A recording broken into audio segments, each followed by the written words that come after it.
Hi there. If you're listening to this, you're probably in bed. Maybe you're trying to drift off. Maybe your brain's still scrolling through everything you said wrong in 8th grade. Either way, I've got you. Tonight, we're heading west. Not Los Angeles brunch west. No, the Wild West, where men wore hats indoors, dental care was a myth, and everything smelled vaguely like horse. You've seen it in movies. Grizzled cowboys, cool gunfights, wide open skies, and some guy playing a harmonica for no clear reason. But let's be honest, you wouldn't last a day there.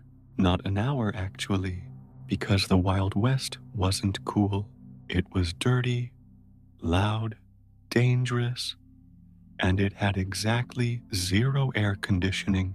Also, socks were optional, and unfortunately, so was soap. So go ahead, get comfortable, pull your blanket up like it's a saddle blanket that doesn't have fleas. Dim the lights like you're sitting in a saloon with only one working oil lamp and a bartender who may or may not be hiding a shotgun under the counter. Tonight, I'll walk you through what it actually felt like to live in the American frontier. The dust, the stink, the danger, from sunup to sundown. It was a daily battle against weather, boredom, questionable food, and other people who were just as tired and armed as you. But don't worry, you don't have to draw a 6-shooter or fight over a cow. You just have to listen, and if you fall asleep halfway through, well, that's kind of the point. So shut your eyes, take a deep breath, and remember, at least you're not sleeping in a bunkhouse filled with snoring strangers, rattlesnakes, and a guy named Buck who chews tobacco in his sleep. Let's begin. Expectation, cowboy cool. Reality, cowboy crust.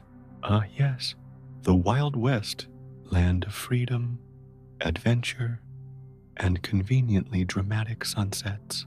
When most people think of the Old West, their brain lazily flips through a familiar movie montage. A lone cowboy rides across the plains.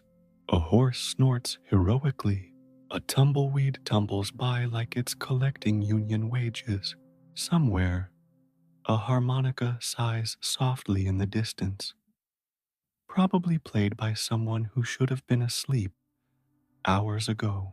Everything looks so romantic, simple, rugged, honest. We imagine campfires under impossibly bright stars, amber whiskey catching the day's last light, and that noble struggle of man versus nature that seems so appealing from our cushioned modern sofas. But let's gently adjust that picture, because if you were really transported back to the Wild West, fresh from your climate-controlled apartment, with your daily vitamins and moisture-wicking socks, you'd be a walking mosquito buffet before the church bells rang noon. Let's start with the basics, shall we? You wouldn't ride off into the sunset on that perfect horse. More likely, you'd slide off its back before you finished your morning coffee, assuming you could afford coffee, which most couldn't.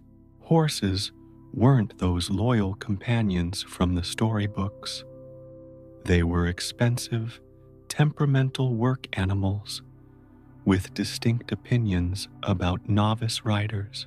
A decent horse in the 1870s might cost you $150, when the average monthly wage hovered around $20, and they weren't exactly maintenance-free. They needed food, shelter, and care that cost nearly as much as feeding another person. Your boots, not the stylish statement pieces we imagine, just stiff, impractical leather things that started too tight and ended too loose, with enough room for blisters to throw a housewarming party. They weren't made for individual feet, just general foot-shaped approximations, left and right identical, until your suffering molded them differently. And that iconic cowboy hat, it wasn't a fashion choice. It was your portable shelter, your only real protection against skin-blistering sun, surprise rain showers, and those birds who seemed to have surprisingly good aim whenever you wore your only clean shirt. The classic Stetson Boss of the Plains that appeared in 1865 wasn't cheap either, selling for about $5 when a good day's wage was about $1. As for your clothes, well, heavy wool, layered, because the sturdy cotton denim we associate with cowboys wasn't widely available until later, and you dressed like someone expecting to be dragged through sagebrush at any moment, which, to be fair, wasn't entirely unlikely. Most people owned maybe 2 sets of clothes, one for everyday wear, slowly accumulating the essence of your existence, and one for Sundays that smelled slightly less like you. The hygiene situation was creative. There was no steaming shower waiting after your day on the range, just a communal bucket of questionable water, half a bar of lye soap that removed skin as effectively as dirt, and possibly an audience because privacy wasn't considered essential for basic human functions. People bathed weekly if they were fastidious, monthly if they were typical, and annually if they were making a statement about personal freedom. Teeth? People kept them if they were lucky. Dental care consisted mainly of whiskey for pain and pliers for problems. By 40, many people were considering whether soup was a reasonable lifetime commitment. And let's touch on the toilet situation, which was less situation and more general area. Outhouses, if you were fortunate enough to have access to one, were splintery wooden boxes positioned hopefully far enough from water sources. They offered thrilling encounters with black widows, brown recluses, and occasionally a neighbor who'd lost track of which anonymous wooden box was which. Most frontier settlements didn't have formal sewage systems until the late 1800s, and even then, they were reserved for the fancier neighborhoods. Let's talk about food. We'll go deeper later, but for now, just know, if you thought frontier life included juicy steaks and fresh baked pies, prepare yourself for the humble bean. Beans for breakfast, beans for dinner, beans with occasional salt pork when things were looking up. The average cowboy on a cattle drive ate about 2 pounds of beans per week, creating an atmospheric situation in bunkhouses that no Hollywood film has accurately portrayed. Food preservation was an adventure all its own. No refrigeration meant salting, smoking, drying, or pickling everything that wouldn't last. Milk went from fresh to questionable to architectural material in the space of a day. During summer, ice was a luxury, harvested in winter and stored underground, wrapped in sawdust. If you lived somewhere that had winter, otherwise, you just got used to everything being room temperature, even when room temperature felt like the inside of a blacksmith's forge, and the menu options were refreshingly simple. Eat what's available. Be hungry.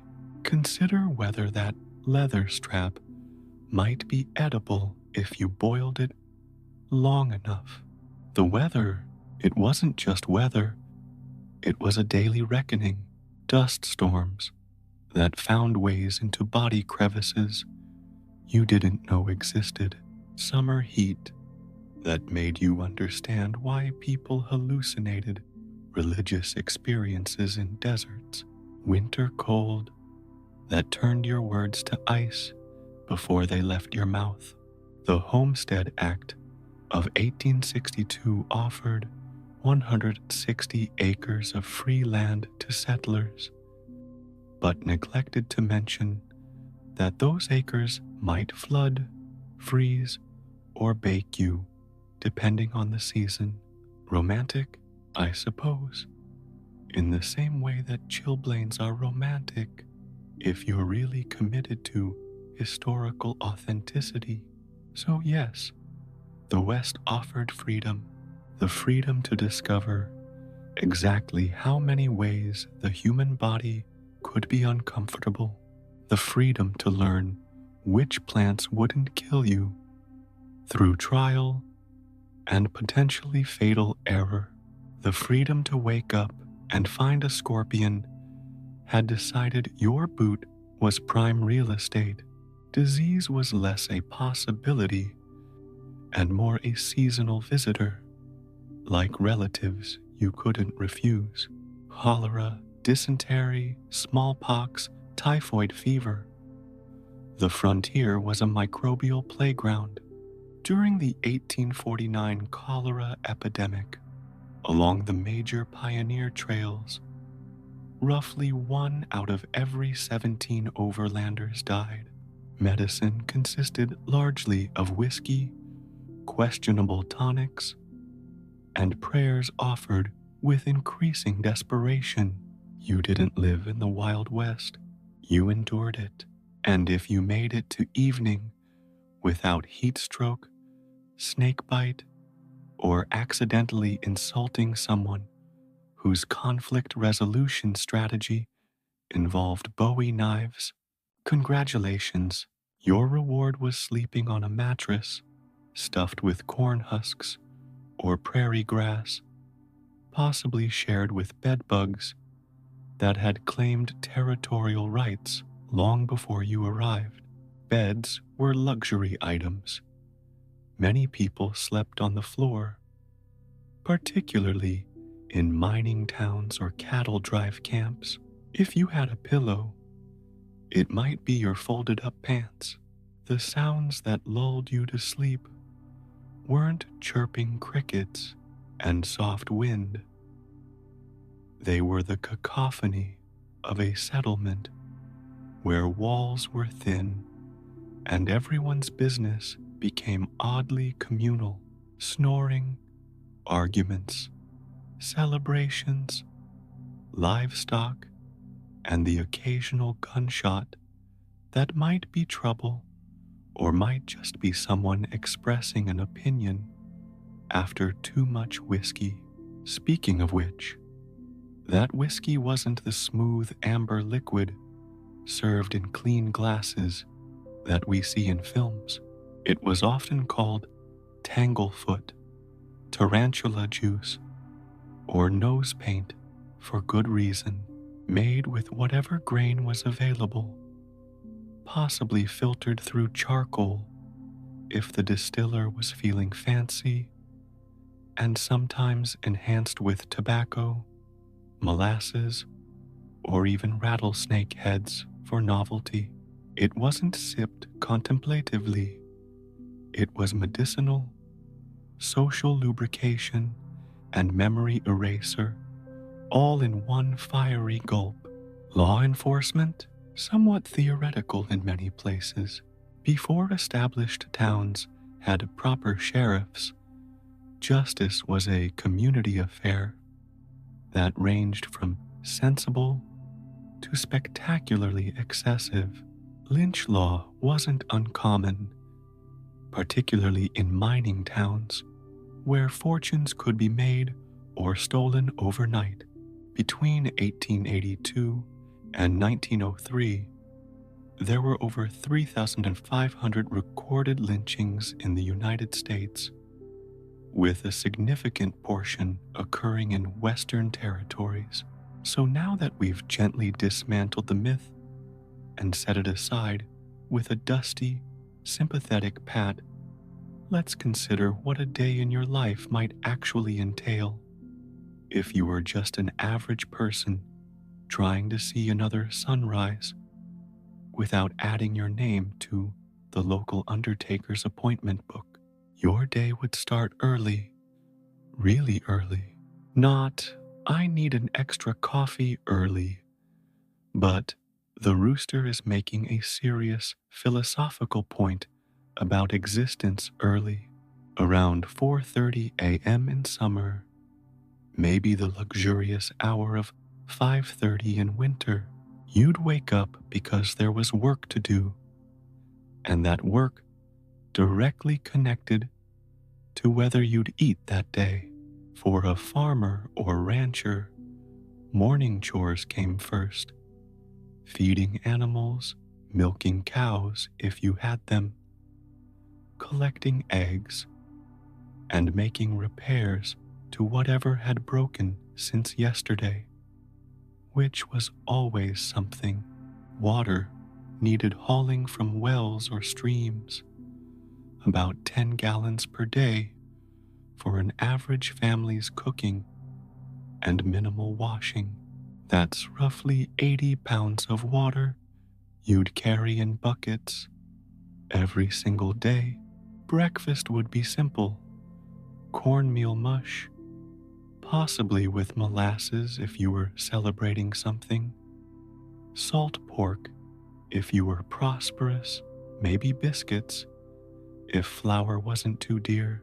Coffee, if available, was often boiled until it could practically pour itself, reused throughout the day, and considered both beverage and medicine. Then came the day's real work: plowing, planting, harvesting, hunting, building, repairing. Physical labor that modern gym enthusiasts would package as extreme cross-training and charge membership fees for. Except you didn't do it for an hour with a smoothie reward. You did it from sunup to sundown, because winter was always coming, and winter didn't care about your back pain.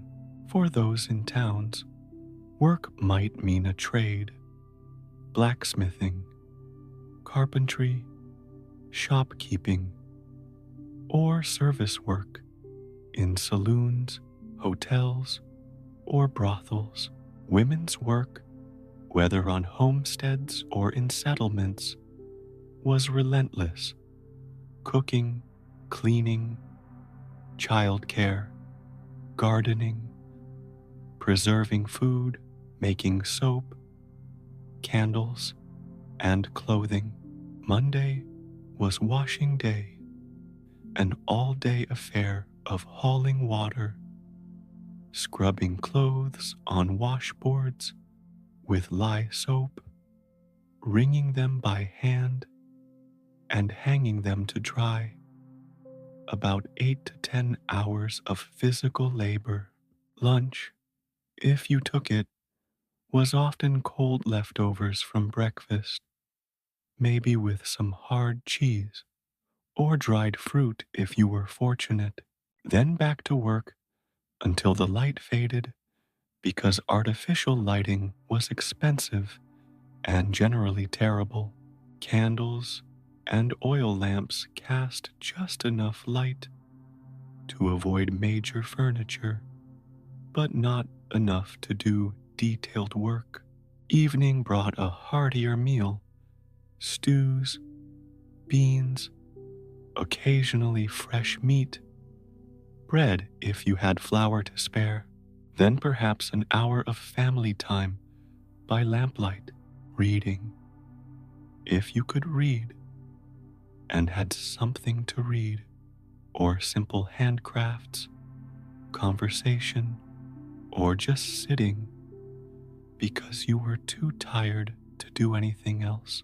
Possibly some entertainment, a fiddle or harmonica, if someone had the energy to play, stories, or just watching the stars, because they were spectacular, without light pollution and free to view, and then sleep, usually as soon as darkness fell completely, because tomorrow promised the exact same schedule with exciting new ways for things to go wrong. This was the real Wild West, not a land of constant gunfights and heroics, but a place of ordinary people doing extraordinary amounts of work just to maintain a basic existence. The real courage wasn't in quick draw contests, but in facing each dawn, knowing it brought roughly the same challenges as yesterday, with the added possibility of locusts. So, when you watch those Western films, with their sweeping vistas and rugged individualists, just remember the smell, because that, more than anything, might be what would surprise you about time travel to the frontier. Everything and everyone had a particular aroma that no amount of cinematic filtering can truly capture, and yet people not only survived, but found meaning in this life, created communities, built something lasting, found moments of beauty. Between the calluses and chilblains, human nature doesn't change much, even when the setting smells considerably worse. Let's rest here a moment before we continue. The trail ahead has plenty more myths to gently put to bed. A day in the life. You wake up in the Wild West. You wake up in the Wild West, not because you're well rested, but because something just bit your foot. It might have been a flea. It might have been a mouse. Or it might have been your bunkmate, Jed, who sleep chews and thinks you're jerky. The frontier was generous that way, offering multiple unpleasant alarm clocks, all free of charge. The light filtering through the cracks in the wall suggests it's morning, though morning was a fairly loose concept in 1870s America. For farmers and ranch hands, morning started around 4:30 a.m. when the roosters began their daily philosophical debate about existence. For miners, it might be even earlier. For townfolk, the luxurious hour of 6 a.m. Only the extremely wealthy or chronically unemployed saw the sun actually rise from a horizontal position. Your bed, if we're being generous with terminology, is a lumpy sack stuffed with straw that hasn't been changed since President Lincoln still had theater tickets for next week. The straw pokes through in places, creating a connect-the-dots game across your back that you'll never see, but will definitely feel all day. Your blanket, a scratchy wool affair that smells faintly of the previous 3 owners, has somehow migrated entirely to the floor during the night, leaving you exposed to the room's perpetual draft. There's a hole in the wall nearby that may or may not lead directly to the outside. You've never checked. It could connect to another room. It could open onto the street. It could be home to something with more legs than you're comfortable counting this early. Frontier architecture wasn't exactly guided by building codes or even basic concepts of separation between indoors and outdoors. You're not entirely sure what part of the building you're in. It might be the barn. You might, technically speaking, be classified as livestock for tax purposes. You stretch without thinking. Bad idea.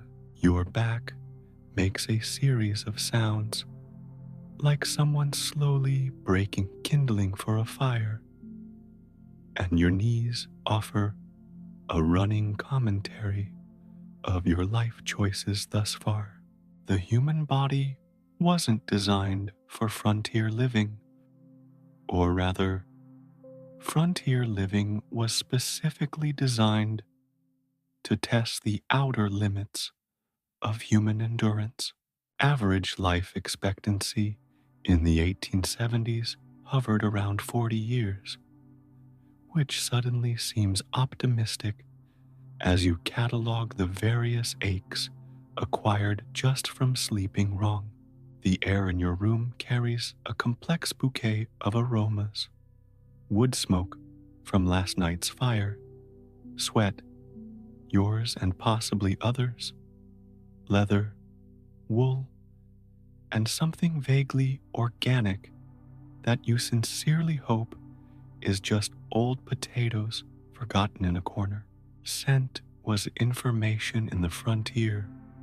It told you about the weather, about your neighbors, about whether the milk had fully committed to its new life as cheese. People didn't bathe often, and buildings collected smells like modern people collect streaming subscriptions, abundantly and with little discrimination. Morning hygiene in the 1870s was minimalist. To put it kindly, there's no mirror, which is probably a mercy. No toothbrush as you'd recognize it, though some frontier folk cleaned their teeth with twigs frayed at the end, or cloth dipped in salt or baking soda if they were fastidious. Most just accepted that teeth were temporary visitors in one's mouth. George Washington had his famous wooden teeth, actually made of ivory, gold, and even human teeth purchased from the poor. But by the 1870s, dentistry had progressed to the point where many people simply had their painful teeth extracted without anesthesia and got on with their day. If you're lucky and someone in the household believes in such luxuries, there's a ceramic bowl with cold water you can splash on your face. The water isn't clean by modern standards. It was hauled from a well or stream yesterday and has been sitting out all night collecting ambient particles.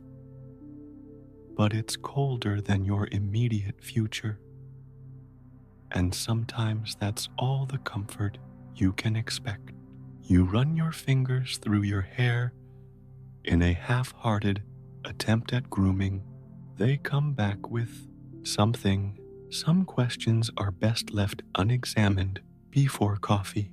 People rarely washed their hair on the frontier. Maybe once a month, if they were particularly clean-minded. Women often wore their hair covered for practical reasons, as much as modesty. Men wore hats, partly because their hair was a geological event happening in slow motion on their heads. Getting dressed is the next challenge. Your shirt, which you optimistically hung near the fire last night to freshen up, feels like sandpaper against your skin. That's because the cotton or linen has been washed with lye soap, dried in the sun until stiff, and then absorbed a day's worth of dust and sweat before being insufficiently aired out. Fabric softener wouldn't be invented until 1960. Frontier clothing was functional first, comfortable never. Your trousers are constructed of materials that prioritized endurance over comfort, rough wool or canvas that could withstand hard labor, thorny underbrush, and infrequent washing. Levi Strauss had started selling denim work pants reinforced with copper rivets in the 1870s, primarily to miners. But they weren't yet the ubiquitous jeans we think of today. Whatever your pants are made of, they're stiff enough to stand in the corner on their own, and they've conformed to your body in ways that make them uniquely yours, for better or worse.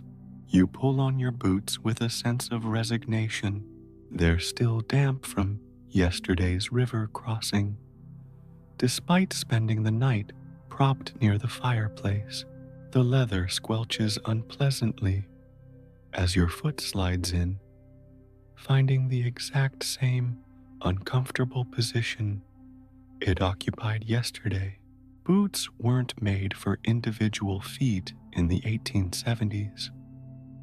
They came in general shapes that only vaguely resembled human anatomy. Left and right were often identical until wear patterns created the distinction.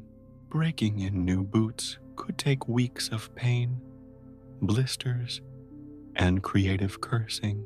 With the major elements of your frontier ensemble in place, you contemplate the serious business of breakfast.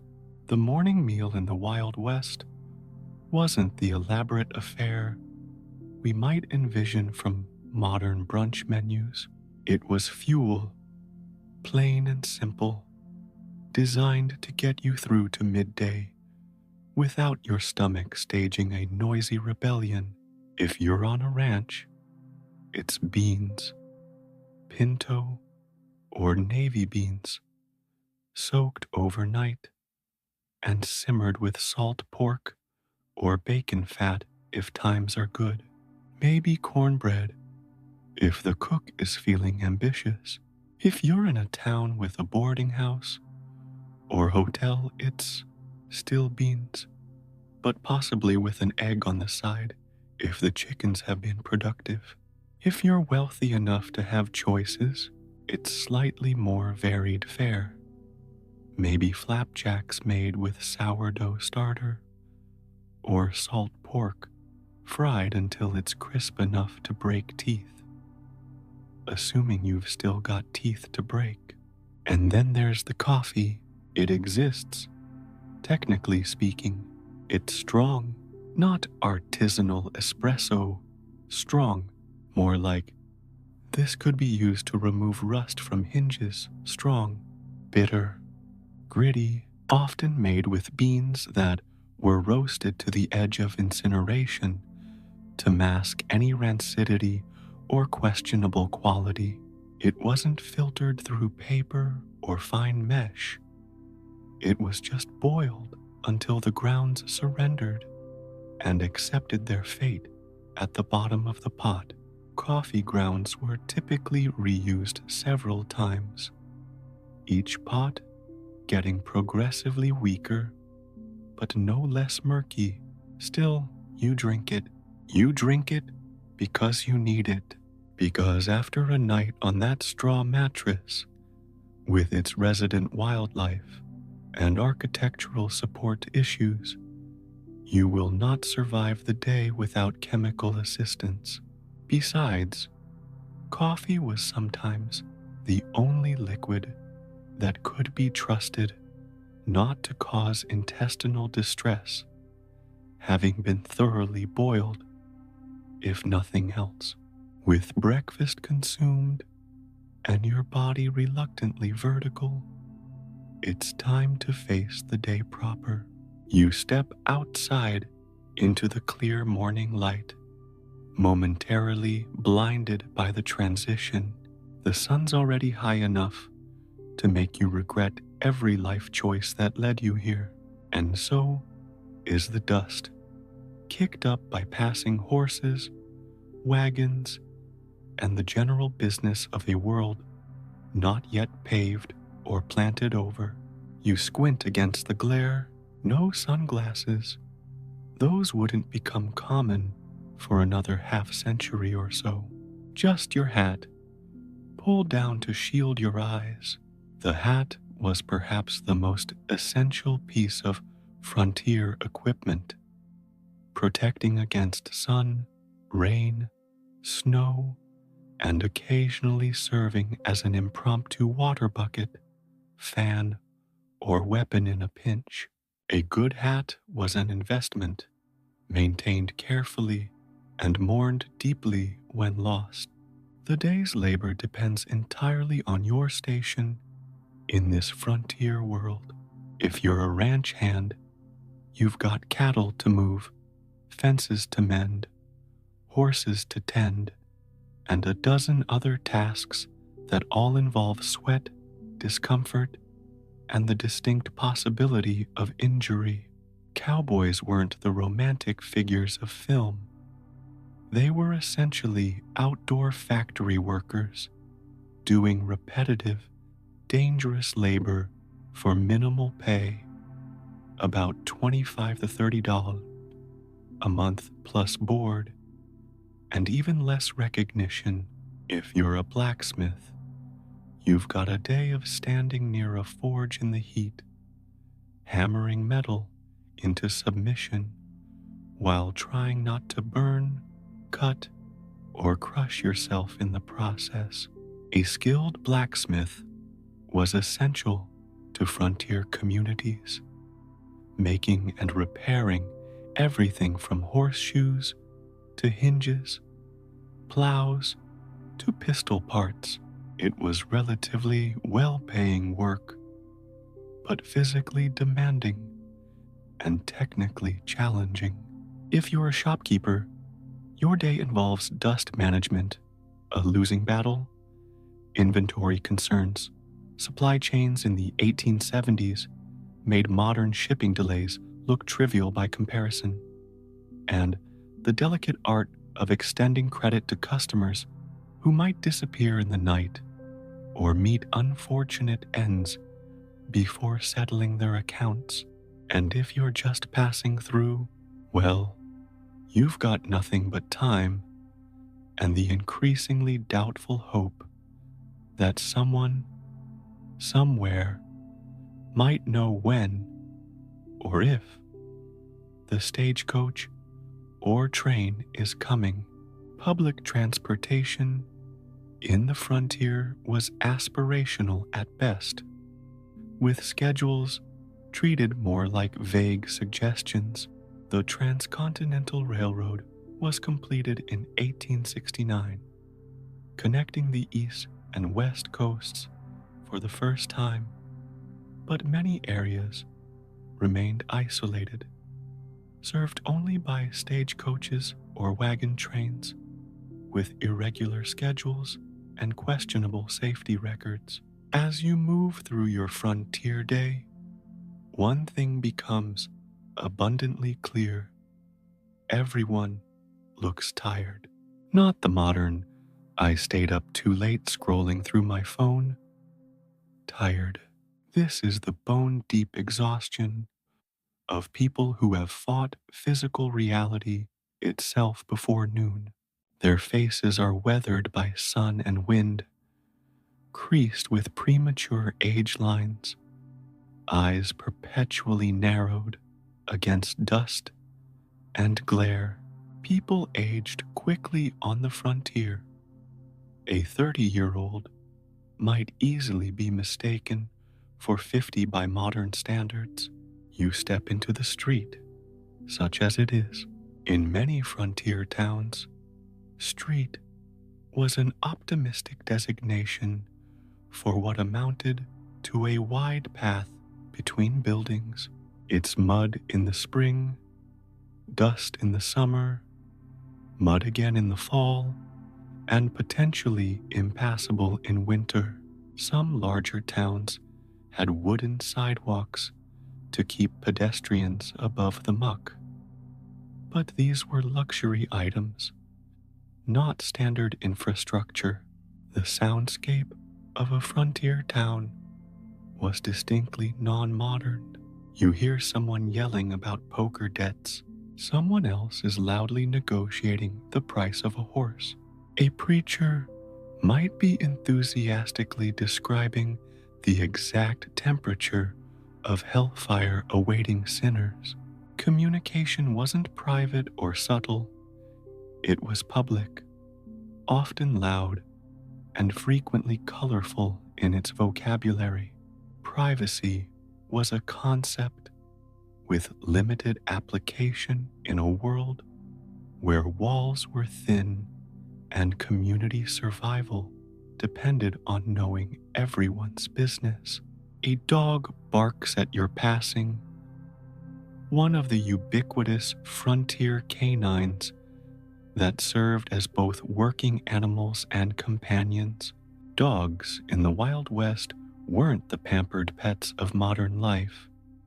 They earned their keep as hunting partners, livestock herders, property guardians, and rodent control specialists. This particular dog gives you an appraising look that suggests you're the least impressive threat. It's evaluated today, but it might condescend to bark at you anyway, just for practice. By midday, the sun is directly overhead, beating down with unfiltered intensity. The concept of lunch varied widely depending on circumstance. For farmers or ranch hands working far from home, it might be cold biscuits and jerky carried in a pocket. For town dwellers, it could mean returning home for a quick meal or patronizing a local establishment. You think, maybe I'll visit the saloon. They have food, right? Saloons weren't just drinking establishments. They often served as the social center of frontier communities, offering meals, rudimentary banking services, informal mail delivery, and sometimes even makeshift courtrooms or political meeting spaces. The food they serve is unpretentious, it's hot, it's brown, and in some jurisdictions, it might raise eyebrows with modern food safety inspectors. There's stew, a frontier staple that efficiently converted tough cuts of meat and miscellaneous vegetables into edible sustenance. It's mostly water, a few root vegetables that could survive storage, and something floating that might have been meat in a previous incarnation. You chew slowly and thoughtfully, partly out of caution, partly because frontier dental care made every bite a strategic decision. There's no menu. Eating out wasn't about choice, but about outsourcing the labor of cooking. There's no napkin. Your sleeve serves that purpose adequately. There's just a fork. It's bent in a way that suggests a history you'd rather not contemplate too deeply. Dining etiquette on the frontier was straightforward. Be grateful for what's available. Don't waste food, and keep your shooting hand free just in case. But you eat because hunger is a more immediate concern than culinary standards. What else are you gonna do? Complain? The cook's got a cleaver and presumably knows how to use it. Besides, complaining about food was considered poor form. In a world where famine was always just one bad harvest or hunting season away, the afternoon brings more of the same: work, dust, heat, or cold, depending on the season, and the gradual wearing down of both body and equipment. Tools break, animals misbehave, wells run dry, plans fall apart. The frontier had a way of testing everything and everyone, separating the adaptable from the rigid with ruthless efficiency. Evening rolls in eventually, the sun descending like it's been shot out of the sky. The dramatic sunsets of the West, those at least, live up to their reputation, painting the horizon in colors that seem too vivid to be natural. You're covered in dust, sweat, possibly blood, yours or something else's, and the residue of whatever you've been wrestling with all day. Your spine feels like it's been removed and replaced with fence wire. You haven't blinked properly in hours because your eyes are too gritty. You want a bath, but the logistics of bathing on the frontier were complicated. If you're in a town with a bathhouse, you might pay for the privilege of soaking in water that has already served several previous customers. Frontier bathwater was recycled out of necessity. Heating enough water for individual baths was impractical, so patrons were typically arranged in order of social status or cleanliness, with the water getting progressively more suspect as the day wore on. If you're not wealthy or quick to claim your spot, the only tub in town might currently be occupied by two minors and something that appears to be swimming independently.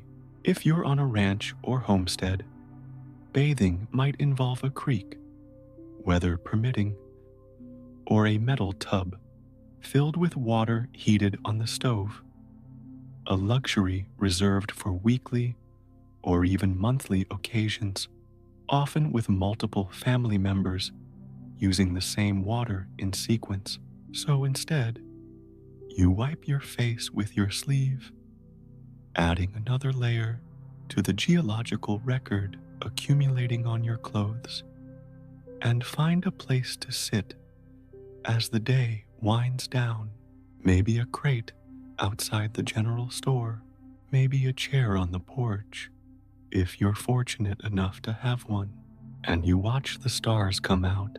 This, at least, is one area where the frontier excelled, without electric lighting creating light pollution. The night sky would have been spectacular, a dense tapestry of stars, the Milky Way clearly visible as a bright band stretching overhead. For many frontier residents, this celestial display was one of the few forms of entertainment that cost nothing and required no effort. There's no Netflix, no radio, no recorded music, just the sounds of a settlement winding down, distant conversations, perhaps a piano playing somewhere, usually out of tune. Pianos didn't travel well by wagon. The rustle of animals settling for the night, and maybe occasional gunshots in the distance, though these were more likely to be someone hunting for tomorrow's dinner than the shootouts depicted in Western films. After darkness falls completely, there's not much to do but sleep. Artificial lighting was expensive and inefficient. Candles made from tallow, animal fat, gave off limited light and an unpleasant smell. Kerosene lamps were somewhat better, but still expensive to operate, and a fire hazard. Most frontier households conserved their lighting resources by simply adjusting their schedules to natural daylight, going to bed soon after dark, and rising before dawn. You make your way back to your questionable accommodations, removing only the minimum clothing necessary for marginally more comfortable sleep. Changing into special sleeping clothes was a luxury few bothered with. Most people simply wore their everyday clothes until they couldn't anymore, then repurposed them as sleeping attire before finally relegating them to rags. You hear a harmonica playing somewhere in the darkness. The instrument was popular on the frontier due to its portability, durability, and relatively low cost. The melancholy tunes that float through the night carry a longing that transcends time, for home, for comfort, for a world less harsh than this one. You don't know who's playing. You hope they stop soon, but part of you understands the need to make some kind of music in a place that offers so little softness. You close your eyes, sinking into the familiar discomfort of your straw mattress, and for just a moment, as exhaustion overwhelms discomfort, you think, maybe this place isn't so bad. The air is clean, the stars are bright, there's a certain honesty in the directness of frontier living, where every action connects clearly to its consequence.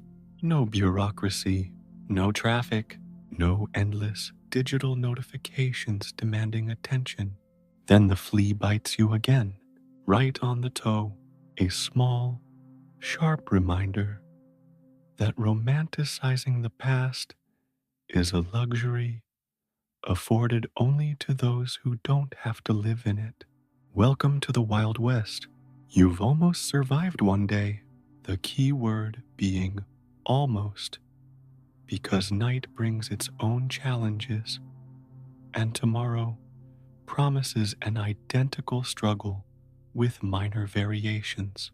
But that's a worry for the morning, and morning comes soon enough in this world where time is measured by sunlight and survival rather than clocks and calendars. Sleep now. The fleas, the work, and the beans will all still be there tomorrow. The dark side, dust, death, and dubious decisions. So, you've made it through one full day in the Wild West, and you're still alive. Congratulations. Statistically, you're already doing better than a fair number of people who actually lived there. Life expectancy in the American frontier during the 1870s hovered somewhere around 45 years for men and 42 for women, assuming they survived childhood, which wasn't exactly a guarantee. But now that the dust has settled, the sun's gone down, and you finally stopped chewing on whatever that was in your stew, it's time we talk about the things they don't show you in Western movies. The parts no one wants to romanticize. The parts that smell. The parts that itch. The parts that wake you at night with cold sweats and regret.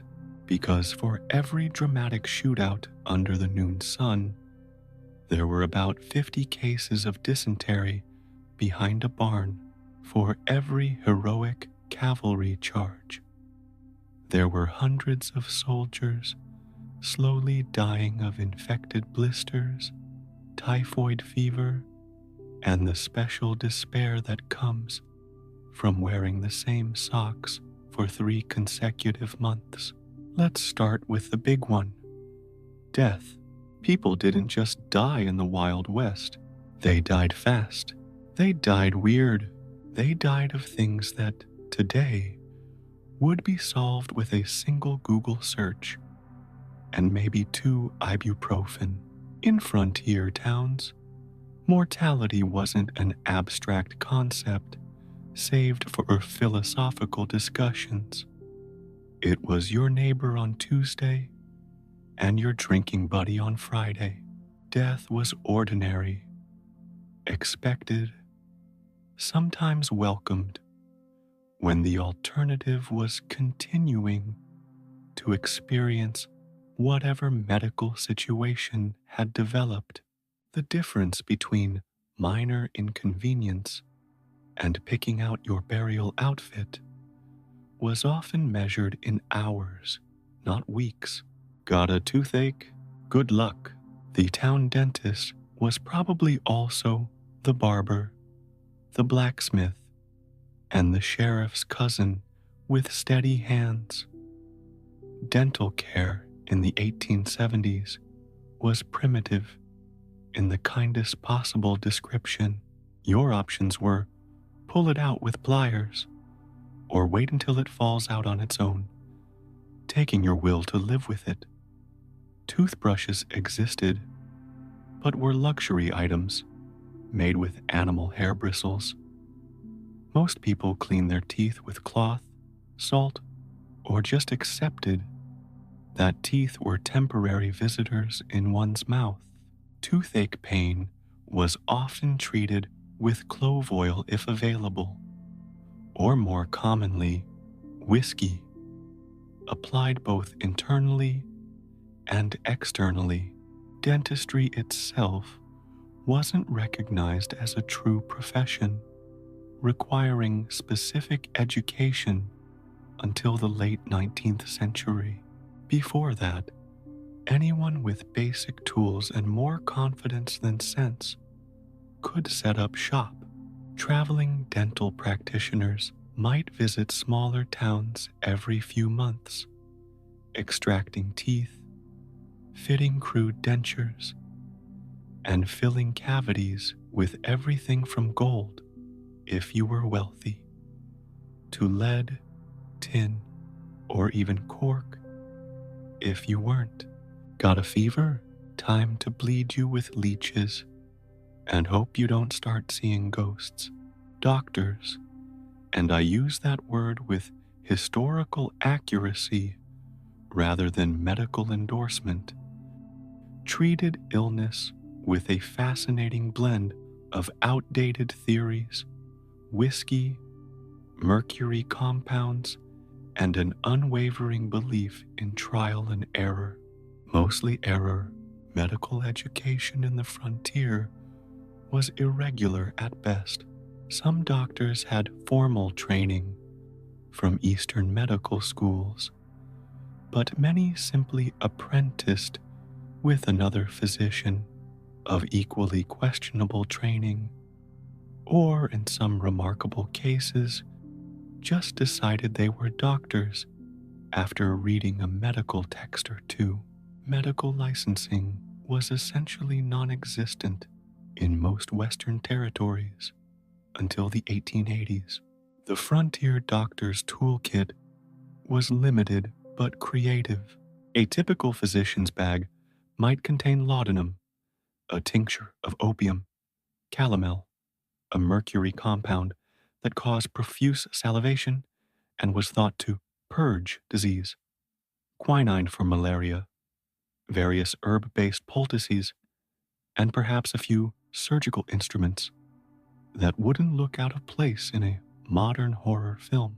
Germ theory was still relatively new in the 1870s, only gradually replacing the miasma theory that attributed disease to bad air.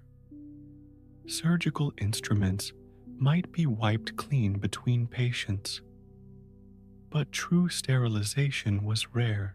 Operating rooms, if they existed at all, were likely the doctor's kitchen table, a hotel room, or the back of a saloon. Common ailments like pneumonia, tuberculosis, typhoid, and cholera were often death sentences. Antibiotics wouldn't be discovered until the 20th century, leaving doctors to fight bacterial infections with folk remedies, whiskey, and fervent hope. The 1870s saw multiple cholera epidemics sweep through frontier towns, sometimes killing 10 to 15% of the population in a matter of weeks. Women had it worse. Childbirth was, let's just say, the survival rate was comparable to trying to hug a grizzly bear while wearing bacon-scented cologne. Maternal mortality rates hovered around 1 in 25 births. There was no anesthesia as we understand it, no sterile rooms, just a midwife or neighbor, women with experience, perhaps a doctor if you were in town and could afford one, a prayer, and the strong chance of being buried in the backyard by sundown. Women faced the frontier's usual health challenges, plus the additional risks of pregnancy and childbirth in primitive conditions, complications that modern medicine handles routinely, like breech births or postpartum hemorrhage, were frequently fatal. Many women went through pregnancy while continuing their normal workload, right up until labor began, weakening them before the ordeal even started. Childbed fever, puerperal sepsis, was common, as doctors or midwives often moved between patients without washing their hands.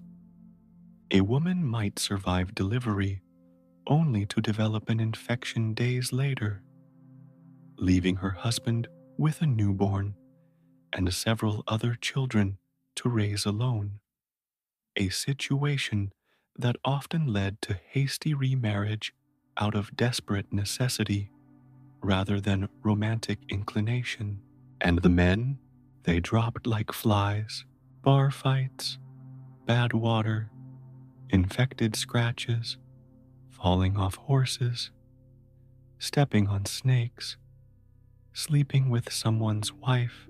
The list of ways men found to die in the Wild West is both extensive and frequently the result of poor judgment.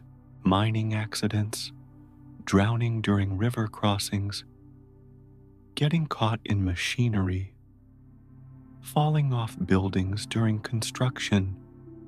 The frontier was an obstacle course of mortality disguised as opportunity.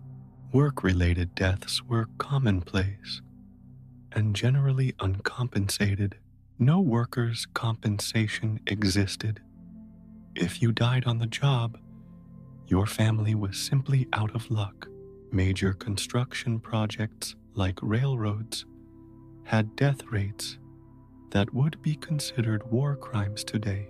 The Central Pacific Railroad reportedly lost about 1,200 Chinese workers during construction to avalanches, explosives accidents, and disease. That's more than one death per mile of track laid. Frontier violence, while less common than Hollywood suggests, was certainly a reality. Without established law enforcement in many areas, personal disputes were sometimes settled with guns, knives, or whatever improvised weapon was within reach. But these weren't the choreographed duels of film. They were usually messy, impulsive affairs, fueled by alcohol and poor impulse control. Most shootings weren't face-to-face showdowns at high noon, but rather back shootings or chaotic exchanges with questionable aim. And let's talk sanitation, or the complete lack of it. Most frontier towns didn't have plumbing. Indoor toilets were rare luxuries until the late 19th century. What towns did have were wooden outhouses that you had to share with everyone, including the flies, spiders, and occasional snakes seeking shelter. You haven't truly lived until you've tried to do your business in a leaning shack with a hornet's nest under the seat and a raccoon judging you from the corner.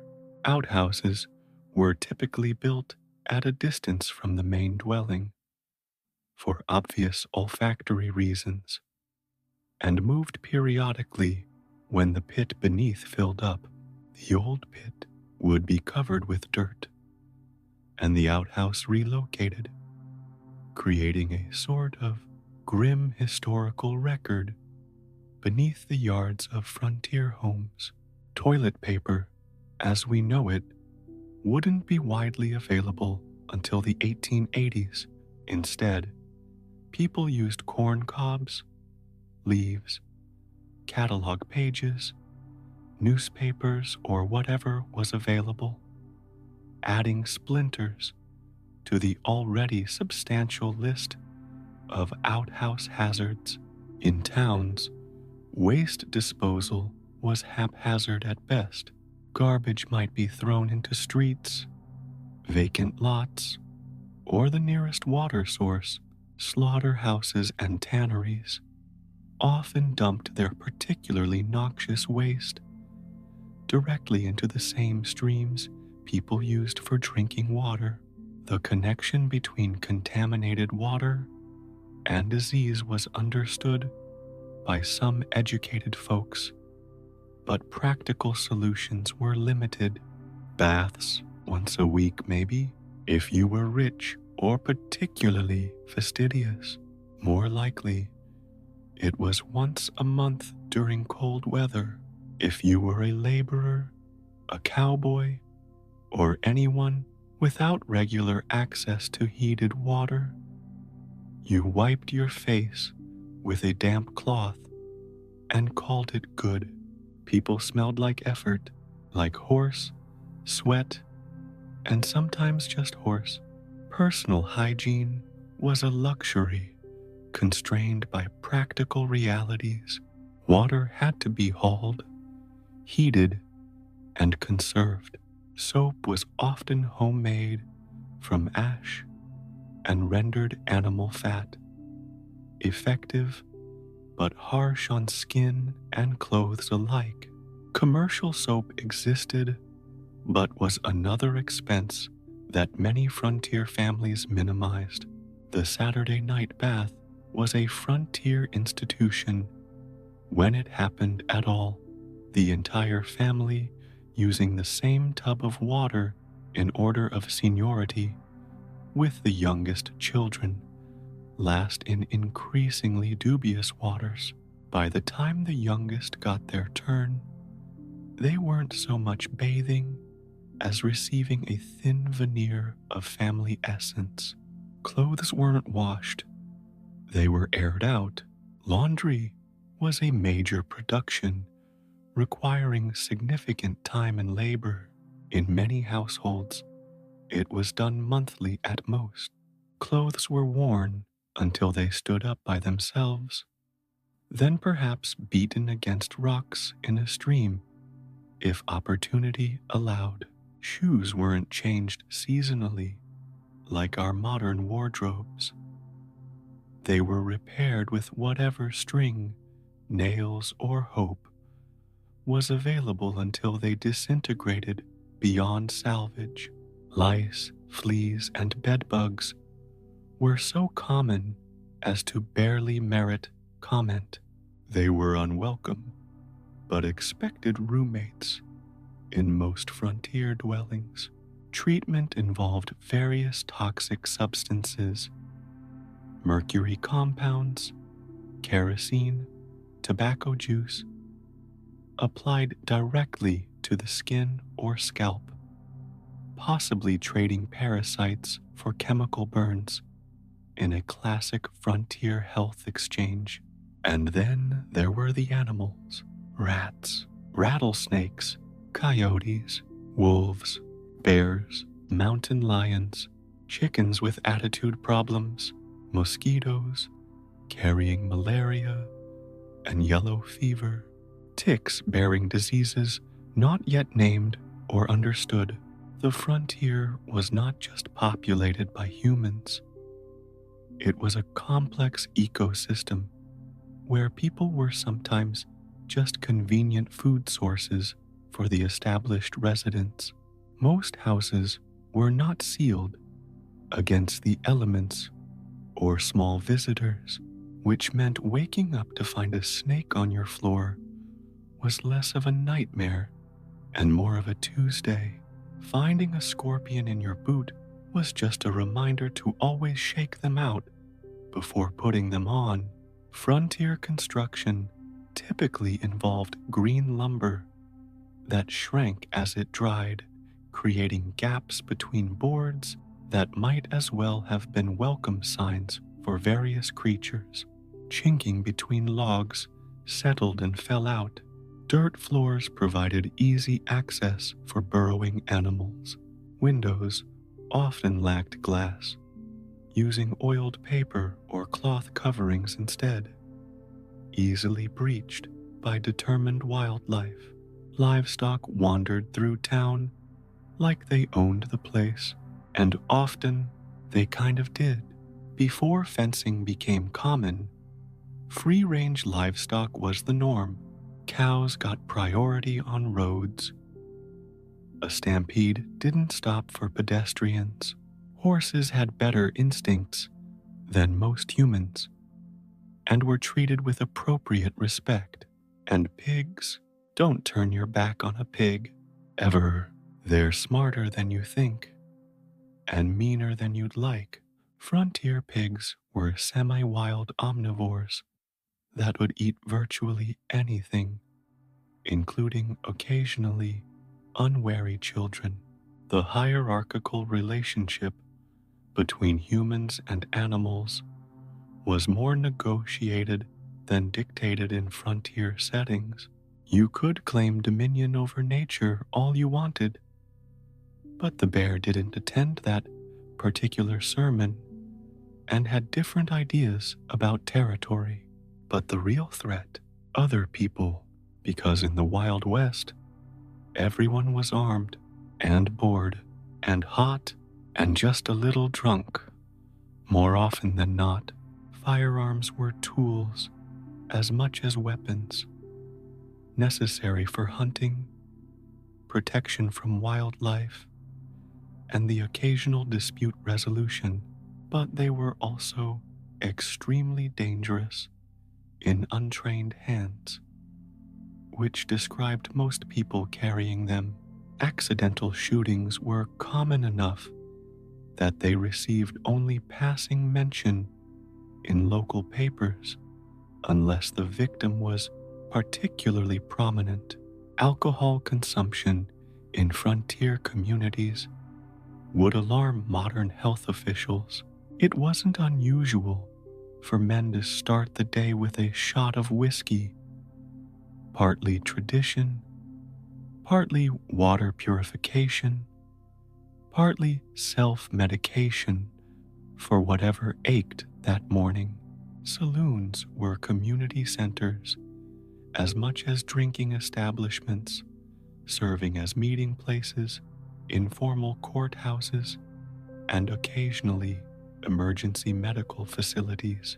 The combination of readily available firearms, abundant alcohol, limited entertainment options, and the general stress of frontier existence created a volatile social environment.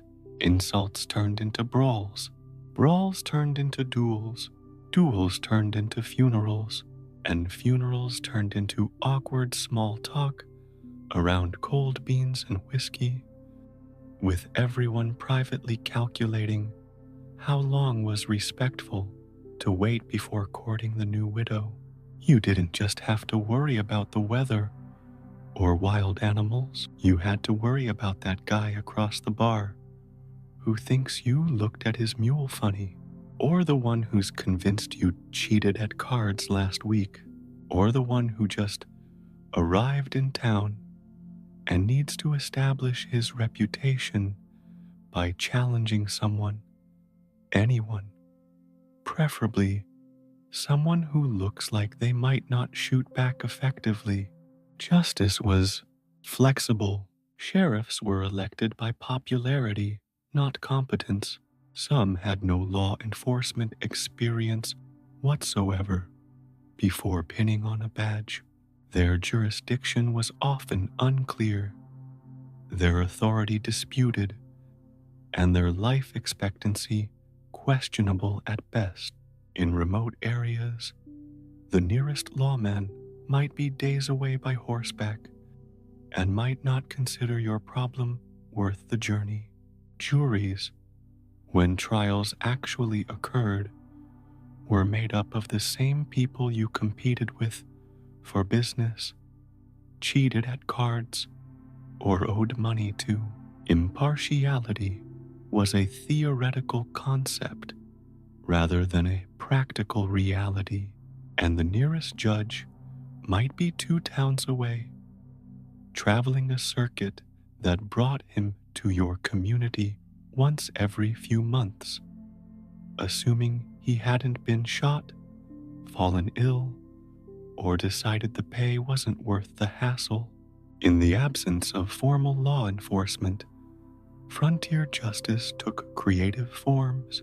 Vigilante committees formed in many communities, delivering summary justice that ranged from banishment to hanging, depending on the offense and the mood of the committee. Between 1882 and 1903, there were approximately 3,500 documented lynchings in the United States, with a significant portion occurring in Western territories, where formal legal systems were still developing. Let's not forget travel. No trains in your area yet? You walked, or rode, or took a stagecoach that combined the worst aspects of a modern budget airline: cramped, uncomfortable, constantly delayed, with the special terror of possibly being robbed or attacked along the route. No roads? You hoped the trail was still visible and not washed out from the last rain. You followed rivers when possible and trusted that someone else had found a passable route before you. Navigation relied on landmarks, rudimentary maps, and often just asking locals for directions, assuming you could find locals who'd actually been where you were trying to go. Rivers to cross? You crossed them with a prayer and a half-rotted ferry run by a man named Old Stumpy, and you didn't ask how he got that name, because the answer would only make you less confident about the ferry he was operating.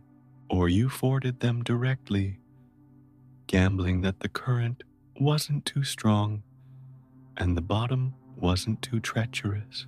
Many wagon trains lost people, animals, and possessions during river crossings, sometimes watching an entire family's worldly goods disappear downstream in moments. The landscape itself was both beautiful and actively trying to kill you. You could die of thirst in one valley and drown in a flash flood in the next. The magnificent mountains on the horizon might contain vital passes closed by snow for months at a time, stranding travelers who misjudged the season or their speed. Weather forecasting consisted of looking at the sky and maybe consulting a farmer's almanac. If you were caught in the wrong place when a blizzard hit or a thunderstorm rolled in, you simply endured it as best you could. Prairie fires, common in dry seasons, could move faster than a horse could run, consuming everything in their path. And even when things were relatively calm, there was the constant mental load of just surviving. Modern life has its stresses, certainly, but they're different from the visceral, immediate concerns of frontier existence. You couldn't afford to be sentimental. You couldn't be picky. You couldn't even sleep properly without worrying that something or someone was about to enter your room uninvited. The psychological toll of frontier life is rarely discussed in Western films. Isolation drove some settlers to madness. Newspapers occasionally reported on prairie fever or cabin fever, conditions we might now recognize as depression or anxiety disorders exacerbated by extreme isolation, constant threat, and the relentless physical demands of survival. Women in particular suffered from the isolation of homesteads or remote ranches, sometimes going months without seeing another woman or anyone outside their immediate family. Suicide rates were significant, though often disguised in records as accidents or sudden illness, to avoid both stigma and insurance complications. And somehow, in the middle of all that, the death, disease, danger, and general discomfort, people still had time to gamble, flirt, play music, and yell at their kids. Human resilience is remarkable that way. Communities held dances in barns or makeshift town halls. People gathered for holidays, celebrations, and whatever entertainment could be arranged.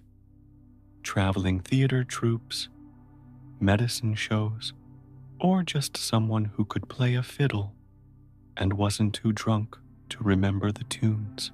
They found moments of beauty and connection despite everything. They fell in love, had children, built communities, wrote letters, kept diaries, planted gardens, and tried to create something lasting in a place where permanence seemed unlikely at best. Honestly, if you time traveled back to the Wild West, with all your knowledge and modern expectations, you'd be crying in a pile of hay by lunchtime. Your smartphone would be useless.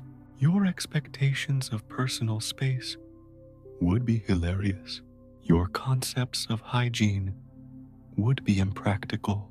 Your inability to ride, shoot, build, or grow anything would make you a curiosity at best and a burden at worst.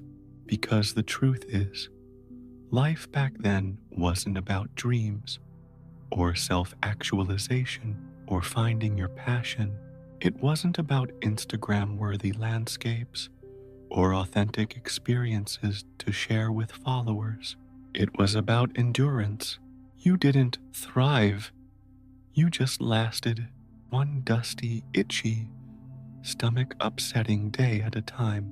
And if you were very lucky, very careful, and just a little bit stubborn, you might eventually find yourself sitting on a porch you built yourself, watching a sunset over land you've somehow managed not to die on yet, thinking that maybe, just maybe, all the suffering was worth it for this one moment of peace.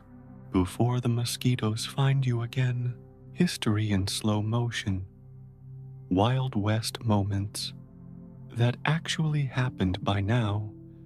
You're probably half asleep, or maybe fully awake, but emotionally exhausted from imagining what it's like to pee in a windstorm while holding a stew spoon. Either way, let's slow it down a little more. Take a soft ride through some real historical events, quiet moments from a loud era, no gunshots, no duels, just strange, dusty facts gently tucked under a warm blanket of hindsight. Wild West gunfight. You arrive in Tombstone just after dawn. The dust hasn't settled yet. Not on the street, not in the stories, and certainly not in the air. It clings to your boots like it's trying to hitch a ride out of town. The buildings around you are wooden, worn, and slightly crooked, like they've been drinking all night, which, in fairness, they probably have. The sun isn't high yet, but it already feels like it's judging you. The light cuts through the morning haze, sharp and too honest, casting long shadows across uneven boards and untrustworthy alleyways. Tombstone is awake, and it's watching you. This is not the glamorous West. There are no gleaming revolvers or perfectly timed standoffs. There is only noise, boots scuffing, horses snorting, the creak of tired signs in the wind, and beneath it all, the tension. Not cinematic tension, just human tension, the kind that builds when too many men have guns, debts, hangovers, and too little sleep. You walk past the OK Corral. It's smaller than you expected, less legendary battlefield, more awkward empty lot between some stables and a fence. The kind of place where chickens argue and lose.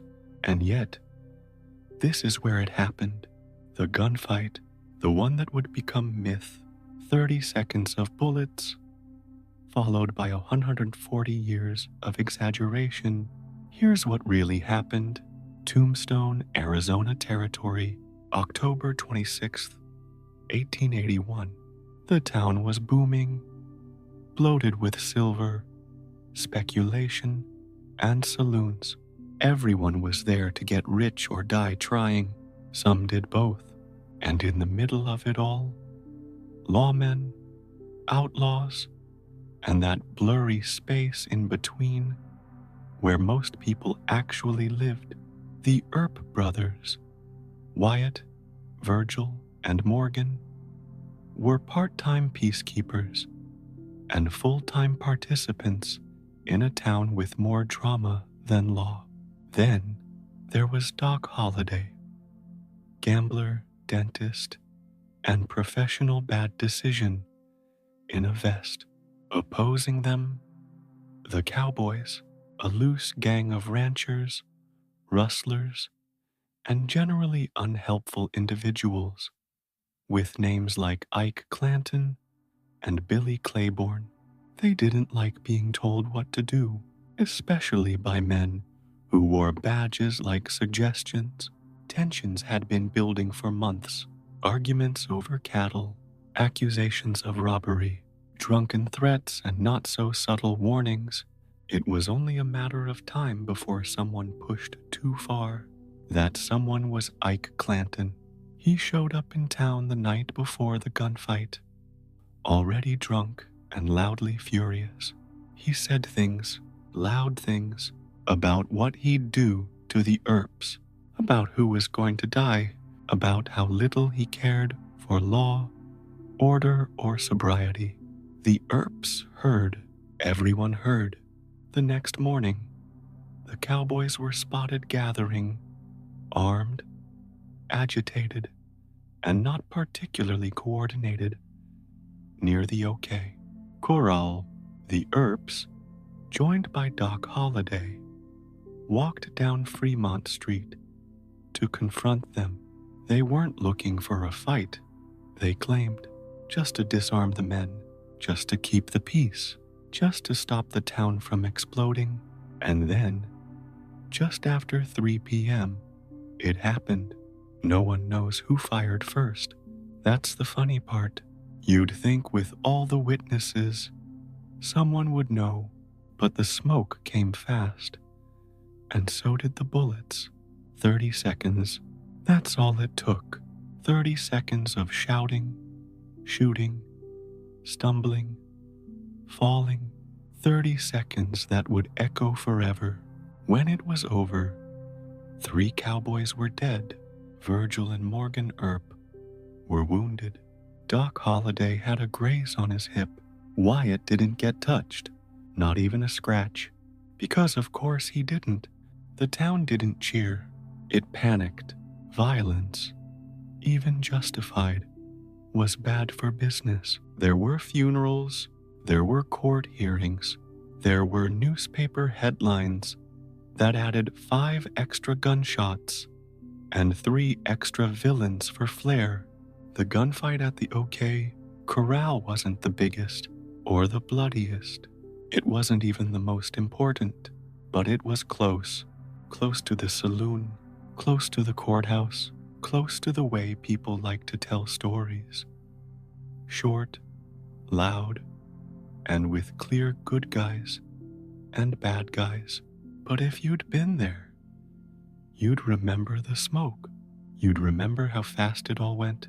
You'd remember the sound of boots hitting the ground, not heroism. And most of all, you'd remember how quiet Tombstone got afterward. It always gets quiet. Eventually, the aftermath wasn't a victory lap, it was a mess. The surviving cowboys claimed murder. The Earps claimed duty. Witnesses contradicted each other faster than bullets flew the day before. A hearing was held, not a trial. Not yet.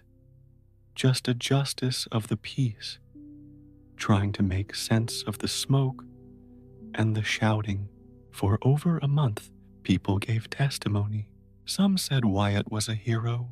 Others said he was just the best-dressed thug in Arizona. The judge ruled in favor of the Earps, sort of, said there wasn't enough evidence for murder, said they acted within their duties, said a lot of things that sounded like, let's please move on. But things didn't move on. They simmered. The cowboys weren't gone. They were angry. The streets of Tombstone were still full of whispers, side eyes, and the kind of silence that suggests everyone's waiting for the next explosion. And it came, not as a gunfight, but as revenge. Weeks later, Virgil Earp was ambushed and crippled. Morgan Earp was shot and killed while playing billiards. Doc and Wyatt went hunting after that. Not for justice, for payback. What followed was the so-called Earp Vendetta Ride, a small, dusty war of retribution and last names, and the legend grew. Books were written, movies were made, stories told around fireplaces, bars, classrooms, and eventually podcasts. But all of it grew from one short, chaotic moment in a narrow alley next to a corral that wasn't even called OK, until someone needed a catchy headline, because that's how history works. It doesn't always come from the biggest battles. Sometimes it comes from tired men with pistols, standing too close, with too much pride and too little patience.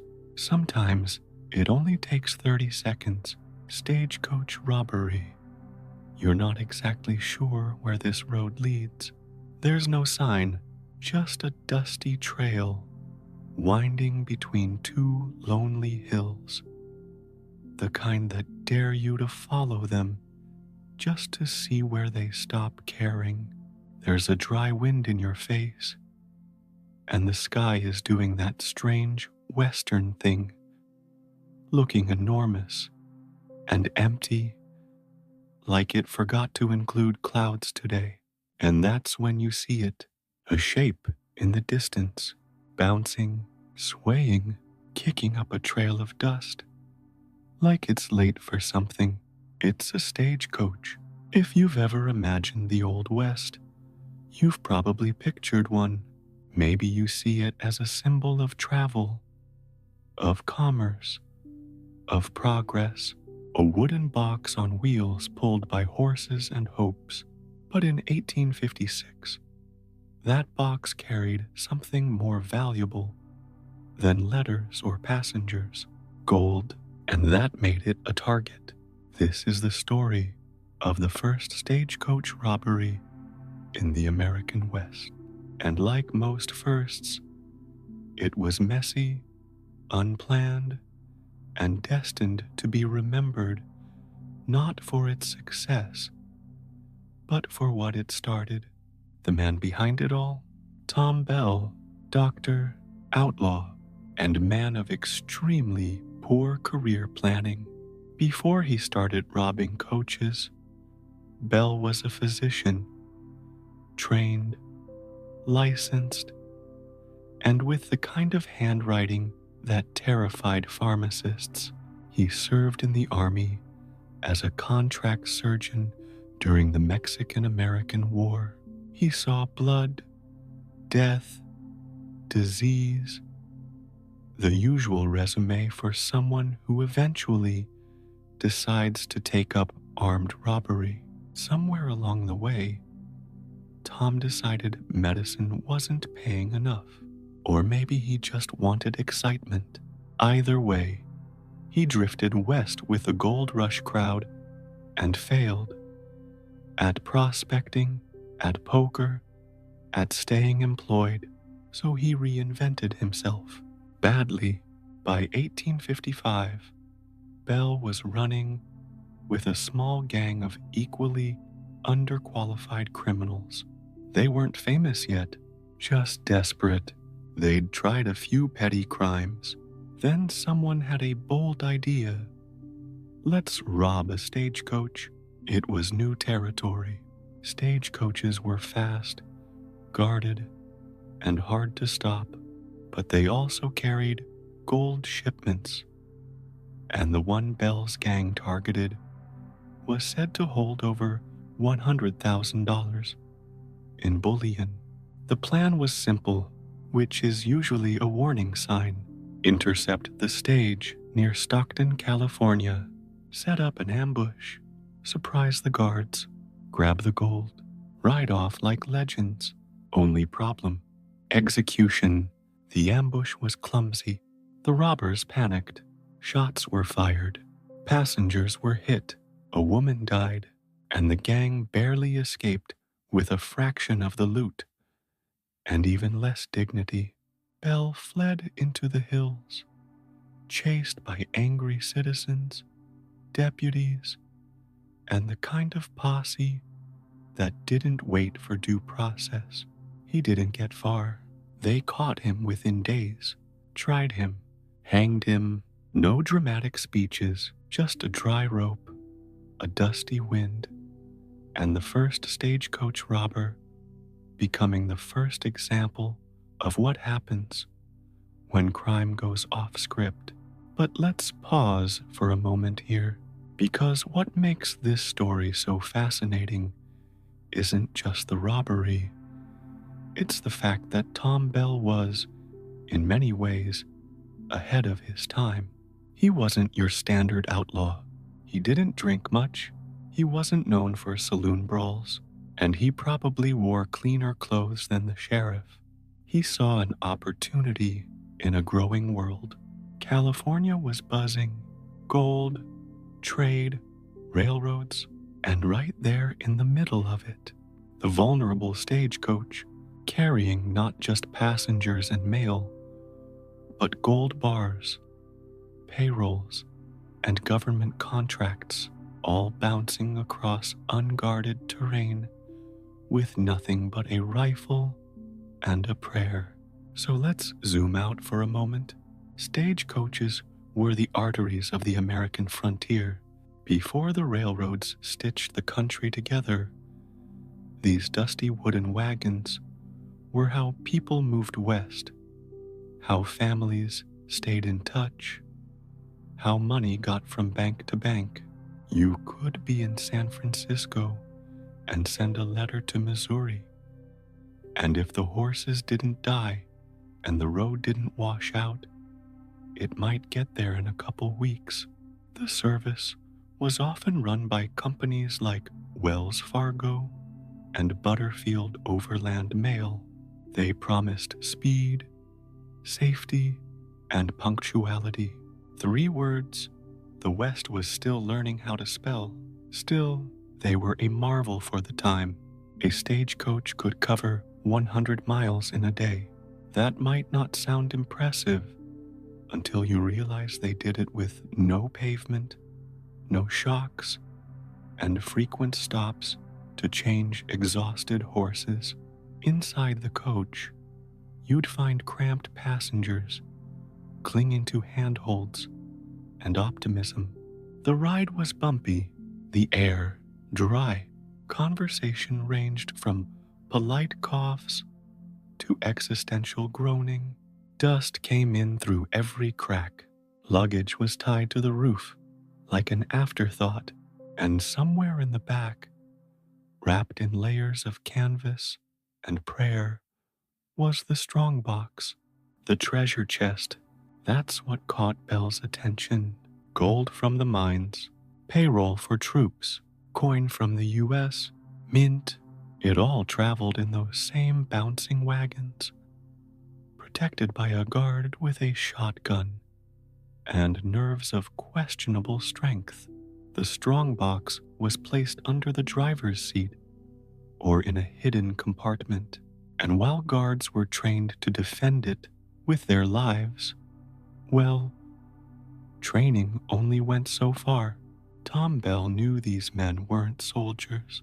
They were clerks with revolvers, and even the bravest ones flinched when faced with gunfire from multiple directions. If Bell and his crew could surprise them just for a moment, the game would be over. The ambush Bell planned wasn't revolutionary. It was basic: wait behind a ridge, flag down the coach, overwhelm the guards, take the box, ride fast, avoid newspapers. But this was new ground. The system wasn't ready, and neither was the public.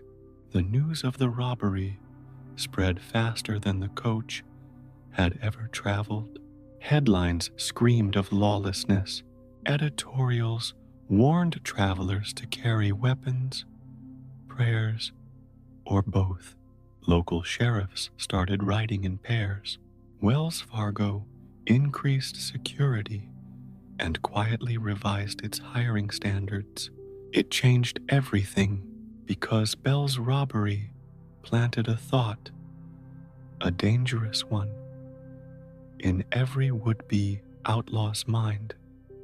The road is vulnerable, and if you're brave enough or stupid enough, you can take what you want and vanish into the hills. Outlaws evolved quickly after that. They studied routes, timed schedules. Some wore disguises, some never spoke. Some, like Black Bart, left notes in cursive. And let's not forget the passengers. People started traveling with decoys, fake purses, diversion bags. The really nervous ones buried coins in their boots or sewed them into their clothes. And everyone watched the horizon like it owed them money. Stagecoach travel became a kind of suspended gamble. You hoped the ride would be smooth. You hoped the other passengers would be tolerable. But mostly, You hoped your coach wouldn't be stopped by someone who looked like he'd skipped breakfast and didn't mind violence. Eventually, the railroads came, big, fast, loud, and almost impossible to rob. At least at first, stagecoaches faded into nostalgia, museums, movies, myths. But Bell's legacy lingered, not as a mastermind, not even as a success, but as a reminder that sometimes all it takes to change history is a bad idea, poorly executed, at exactly the wrong time. And if we look a little closer at the aftermath, the way the press covered it, the way stage lines restructured routes, the way townsfolk began forming unofficial patrols, you'll see how even a failed robbery has echoes. Not only did security firms like Wells Fargo begin arming more guards, they also started hiring former lawmen, retired soldiers, and, ironically, former outlaws. Who better to stop a thief than someone who used to be one? Some towns even passed ordinances requiring stage lines to notify local authorities before entering the area.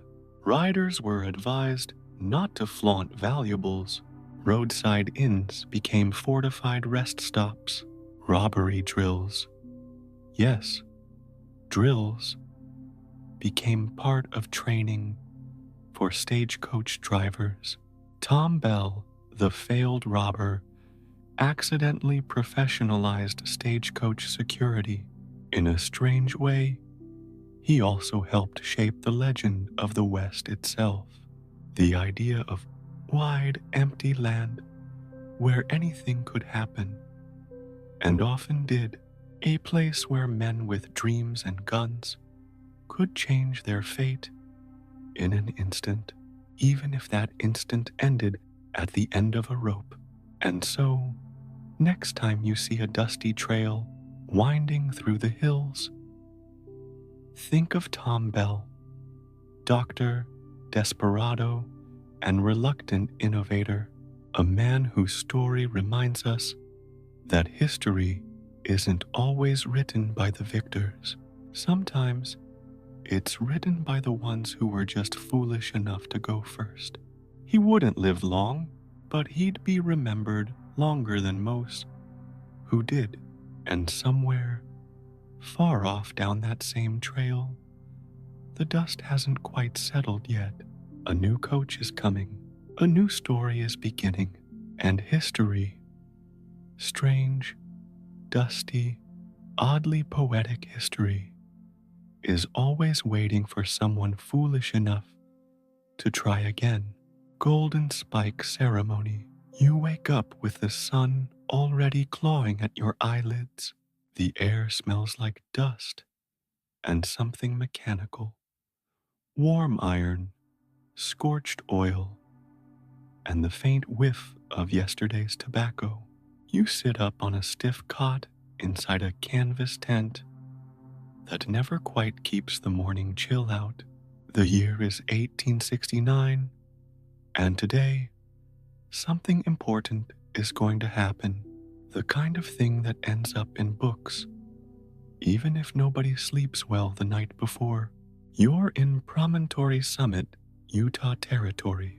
Population, mostly men, mostly temporary, mostly exhausted. This is where the Central Pacific and Union Pacific Railroads will finally meet, their tracks connecting the east and west coasts of the United States for the very first time. The Transcontinental Railroad is about to be completed, and you're about to witness the moment they drive in the Golden Spike. But let's not rush before the ceremony, before the cameras, before the politicians made speeches, and everyone got nostalgic in advance. There was the work, and the work, in a word, was brutal. Thousands of laborers had been building this line for years. The Union Pacific came from the east, starting in Omaha. They had to fight through the Great Plains, over rivers, across prairies, and into territory that didn't like being settled. Native American tribes resisted, rightly seeing the railroad as a symbol of invasion. Conflict wasn't just possible, it was expected. The Central Pacific started in Sacramento and climbed the Sierra Nevada. And if you think building a railroad through mountains is romantic, you haven't met granite, or snowdrifts that swallowed entire camps, or tunnels that took months to chisel out, 1 inch at a time. And yet they did it through blizzards and ambushes, financial scandals, and political games. By 1869, the two lines were within spitting distance of each other.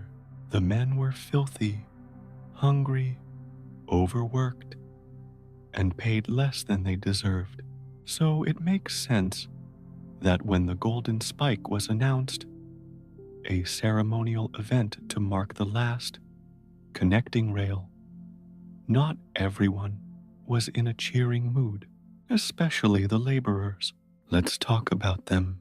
The Central Pacific Railroad relied heavily on Chinese immigrant workers, over 10,000 of them, doing the hardest jobs for the lowest wages. They laid track, blasted tunnels, carried timbers, and cooked their own food because they weren't allowed to eat with the white crews. They worked 12-hour days, 6 days a week, sometimes 7. When a tunnel collapsed, they were the ones buried. When dynamite misfired, they were the ones closest.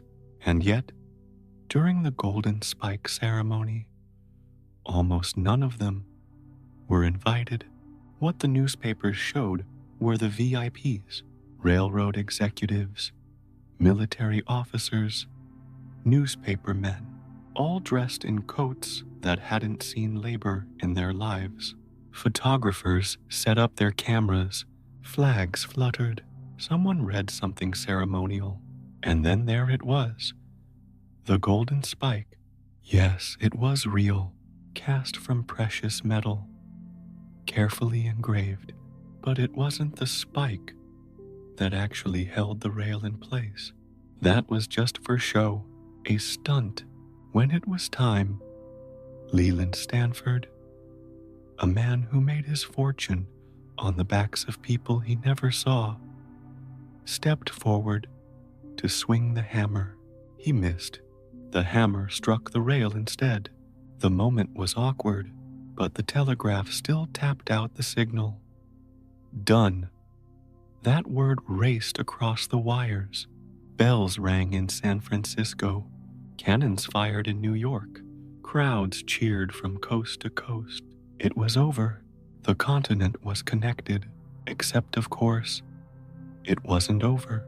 Not for the workers, not for the tribes whose lands the tracks tore through, not for the small towns that would soon be passed over and forgotten by the steady roar of steam engines.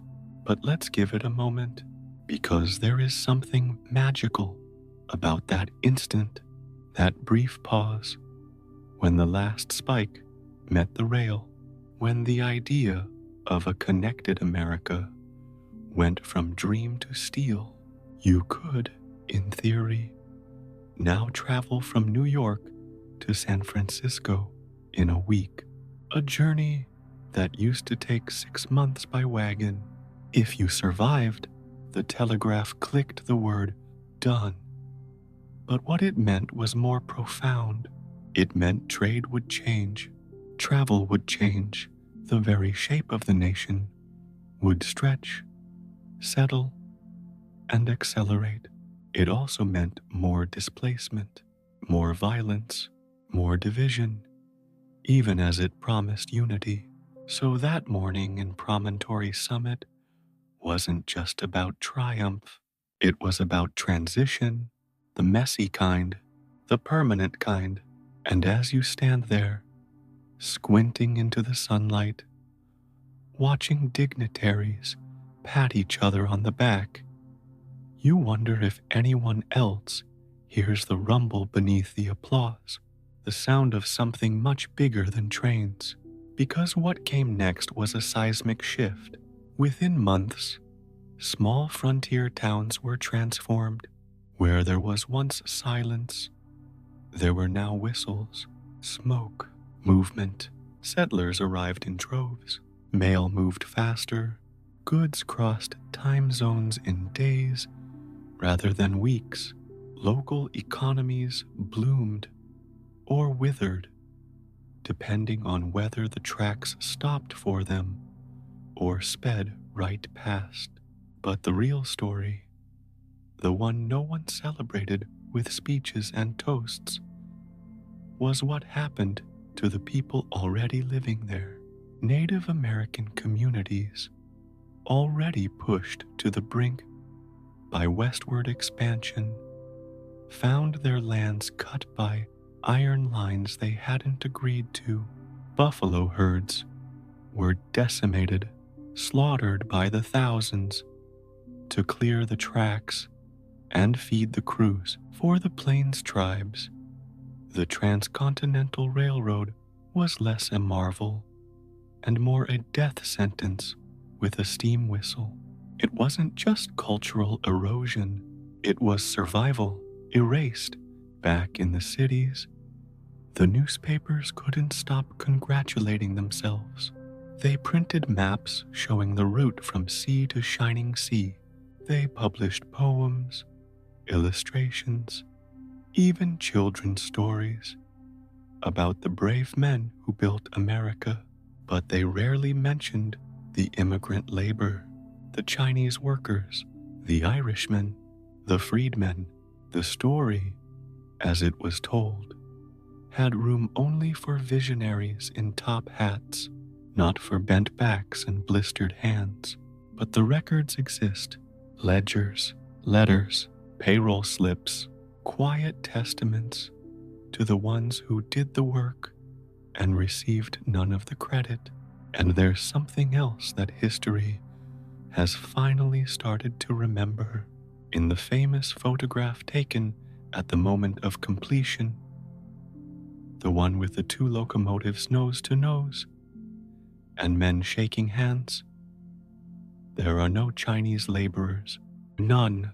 They had been told to step back, out of frame, out of history, until now. In recent years, historians and descendants have worked to restore their place in the story, to acknowledge what the spike ceremony didn't, that the railroad wasn't built by titans of industry, it was built by men whose names were never printed, whose faces weren't captured, and whose lives were often shorter than the bridges they laid. So yes, the Golden Spike was a milestone, but it was also a mirror. It reflected a country ready to believe in progress, even if that progress left people behind. And maybe that's why we still talk about it, not because it was flawless, but because it was defining, a symbol of what America was willing to do and willing to ignore to get from one side of itself to the other. The train keeps moving, the land keeps changing, and if you listen close, you can still hear the echo of that missed hammer strike. An accident, maybe, or maybe the most honest sound of all, the sound of a country rushing forward, even if not everyone could keep up. The Kansas Cowtown boom. It starts with dust, always dust, not the poetic kind that glows golden in the sunset, but the gritty, eye-watering, get-in-your-teeth kind. It clings to everything. Your boots, your breath, your beer. It is the summer of 1871, and you're standing at the edge of a town that barely existed 5 years ago. Abilene, Kansas, a place stitched together from lumber, hope, and a lot of wishful thinking. The railroad ended here, for now, and that meant this town was about to explode with cows, cowboys, and consequences. You see, the Civil War is over. The cattle industry in Texas is thriving. There are millions of longhorns roaming the plains, and the East, now industrial, hungry, and populated by people who think milk comes from glass bottles, is desperate for beef. But how do you get a cow from Texas to a butcher in Chicago? You drive them hundreds of miles north. The Chisholm Trail, named after a trader, not a cowboy, becomes the artery of a new economic phenomenon. Cowboys push herds across rivers, prairies, and endless heat to reach one destination, the Kansas railhead, Abilene. It was one of the first, not the last. Others would follow. Dodge City, Wichita, Ellsworth. But Abilene was where the cowtown boom began. When the cattle came, the town changed. Quiet days disappeared. The streets filled with bellowing animals and shouting men. Saloons opened overnight. Gambling halls, dance halls, hotels with thin walls and even thinner ethics. If you had a hammer and a sign, you had a business. If you had whiskey and a chair, you had a saloon. And if you had money, you had a target. Cowboys weren't just romantic figures in wide-brimmed hats. They were often teenagers, dirty, underpaid, and exhausted. After weeks on the trail, they were ready to spend on drinks, on women, on cards, on anything that didn't smell like cattle. The boom wasn't quiet. It was chaotic, and everyone tried to get a piece. Merchants sold overpriced boots.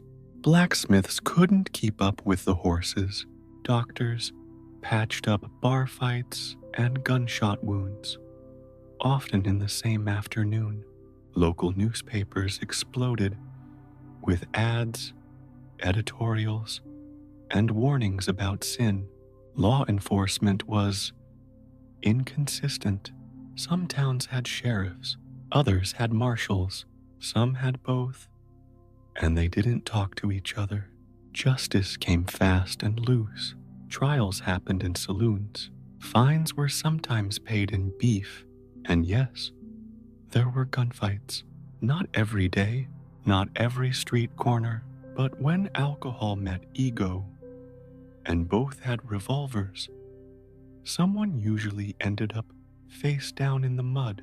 But beneath the noise, there was structure. Cowtowns ran on a fragile balance of business and bluff. Local governments tried to enforce curfews. Churches held midnight prayer meetings. Prostitution was tolerated, taxed, and sometimes managed by the mayor's cousin. Everyone had a role, even if that role changed depending on who you were talking to. And cowboys weren't the only ones who shaped the town.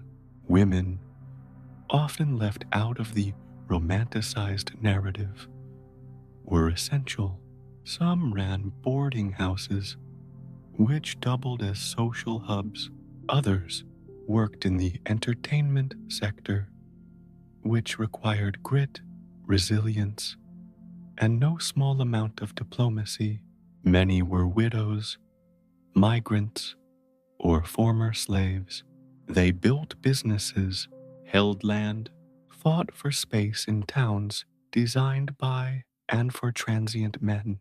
Black cowboys were also a major presence, though they rarely appear in old paintings. Roughly 1 in 4 cowboys on the trail was African American. Many were formerly enslaved. On the range, skills mattered more than skin, at least until payday. In town, racism reasserted itself, but out in the dust, survival had its own hierarchy. Immigrants played their part too. Germans opened bakeries, Irishmen drove freight wagons, Chinese laborers, having helped build the railroads, sometimes stayed to open laundries. Cowtowns were rough, but they were oddly diverse, not out of moral virtue, but necessity. Still, it couldn't last. The economics were brutal. Railroads extended southward. New cattle towns emerged farther down the line.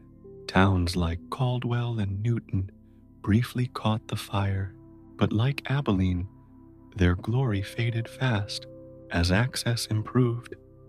Trails shortened, and when barbed wire was introduced in the 1870s, open range ranching changed forever.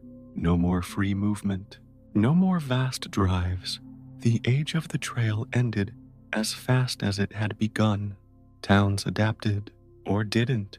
Some became sleepy farm hubs, others vanished completely. A few clung to their identity as Wild West attractions. Long after the last cowpoke rode through, they sold the myth back to tourists. Boot Hill cemeteries became museums. Saloon reenactments replaced real gunfights. But if you peel back the nostalgia, the real story is still there. The Kansas cowtown boom wasn't just about cattle. It was about change. It was the raw edge of industrial America scraping across the plains, a collision of frontier independence and railroad capitalism, a brief, chaotic flash when small towns became empires, and just as quickly, dust again. The legacy of these towns lives on in law, culture, and even fashion. The Stetson hat, popularized during this era, the myth of the lone cowboy, born in part from the real loneliness of endless drives and transient living, the idea of quick justice, of good guys and bad guys squaring off on dusty streets. Exaggerated, yes, but rooted in a time when courts were as mobile as the judges, and the law was what the man with the badge could enforce. Take Dodge City, for example. In its heyday, it was home to lawmen like Wyatt Earp and Bat Masterson, names that would become legendary, partly thanks to dime novels and later Hollywood. But the reality was less glamorous. Earp was a gambler and sometimes a bouncer. Masterson once shot a man over a misunderstanding at a card table. Justice was subjective, but order, or something resembling it, was enforced with consistency, if not fairness. The cowtown boom also accelerated the professionalization of American law enforcement. Towns learned quickly that a steady sheriff was cheaper than replacing broken windows and paying widows. It's no coincidence that the frontier experience fed into the founding myths of American individualism, but also birthed the first conversations about public order, gun control, and local governance in a rapidly expanding nation. And then there were the cattle themselves. The Texas Longhorn wasn't just a breed, it was a symbol. Hardy, lean, able to survive drought, poor grazing, and long distances, but they were also temperamental, and driving them was dangerous. Stampedes were frequent. River crossings could kill both cattle and cowboys. Disease traveled with the herds, and not every town wanted to welcome them. Texas fever, a tick-borne illness, led to conflict between cattlemen and farmers, as well as early public health laws. Yet the profits were enormous. A steer worth $4 in Texas could fetch $40 in Kansas.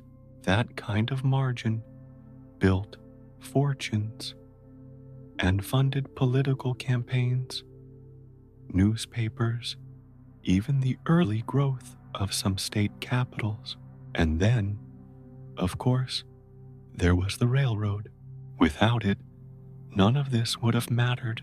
Tracks brought the markets, trains carried the meat, and every new railhead promised a chance to repeat Abilene's success. Towns competed fiercely to become the next boomtown. They built stockyards before the cattle came. They lobbied railroads. They sent flyers eastward, promising opportunity, or at least entertainment. It was speculation on hoof, but speculation always runs out.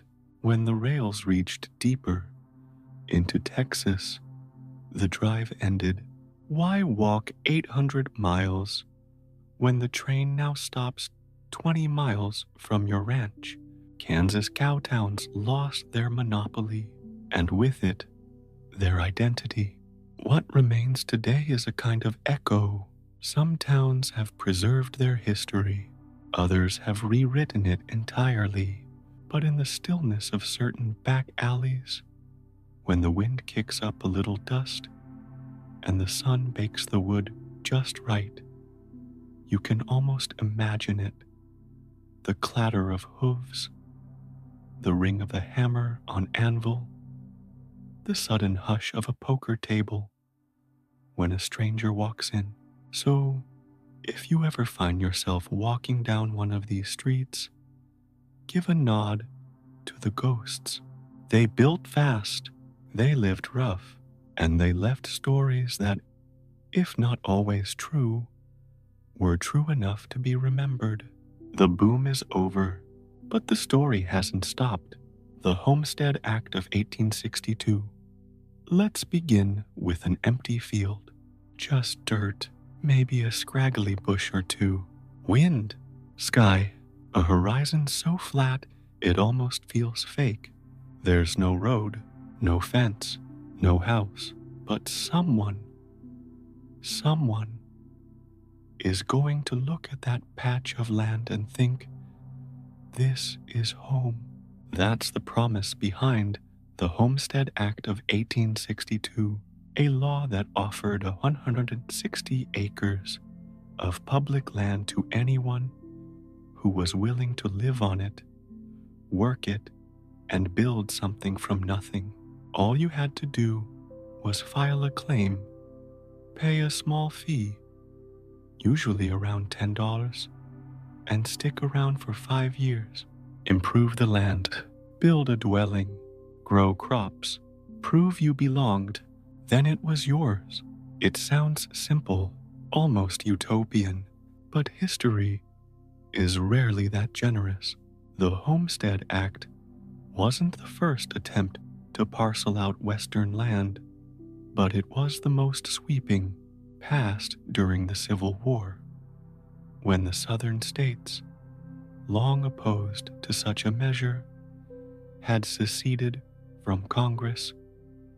The act represented a bold new direction for federal land policy. Before this, large swaths of land were often sold to speculators, railroads, or wealthy investors. Now, ordinary people were being invited to stake their claim, literally, and stake they did. In the decades that followed, nearly 4 million claims were filed under the Homestead Act and its later versions. Over 270 million acres, about 10% of all U.S. land, were eventually distributed through homesteading. It was, on paper, the democratization of the American dream. Farmers, immigrants, freed slaves, single women, all were eligible. All were promised a piece of the frontier. But eligibility didn't mean equality. Let's break it down. Who qualified to claim land? You had to be 21 or older, or the head of a household. You had to be a U.S. citizen or planning to become one. This included many European immigrants, Germans, Norwegians, Swedes, who came in waves, carrying iron stoves and faith that dirt could be tamed. After 1868, Black Americans were eligible too, theoretically, and many did try, particularly in Kansas and Oklahoma, where all black settlements like Nicodemus sprang up, havens built by people determined to start over in freedom. Women could file claims in their own name if they were single, widowed, or the head of a household. That made the Homestead Act surprisingly progressive for its time, though social and legal obstacles still made the process harder for many. Who was left out? Indigenous people, whose land was being claimed without their consent. They were not only excluded, they were displaced. The application process. The process started at a local land office. Claimants would select a parcel from federal land, fill out paperwork, and pay a small fee. This gave them temporary rights to the land. But the real challenge was the proving up period. 5 years of residence, cultivation, and construction.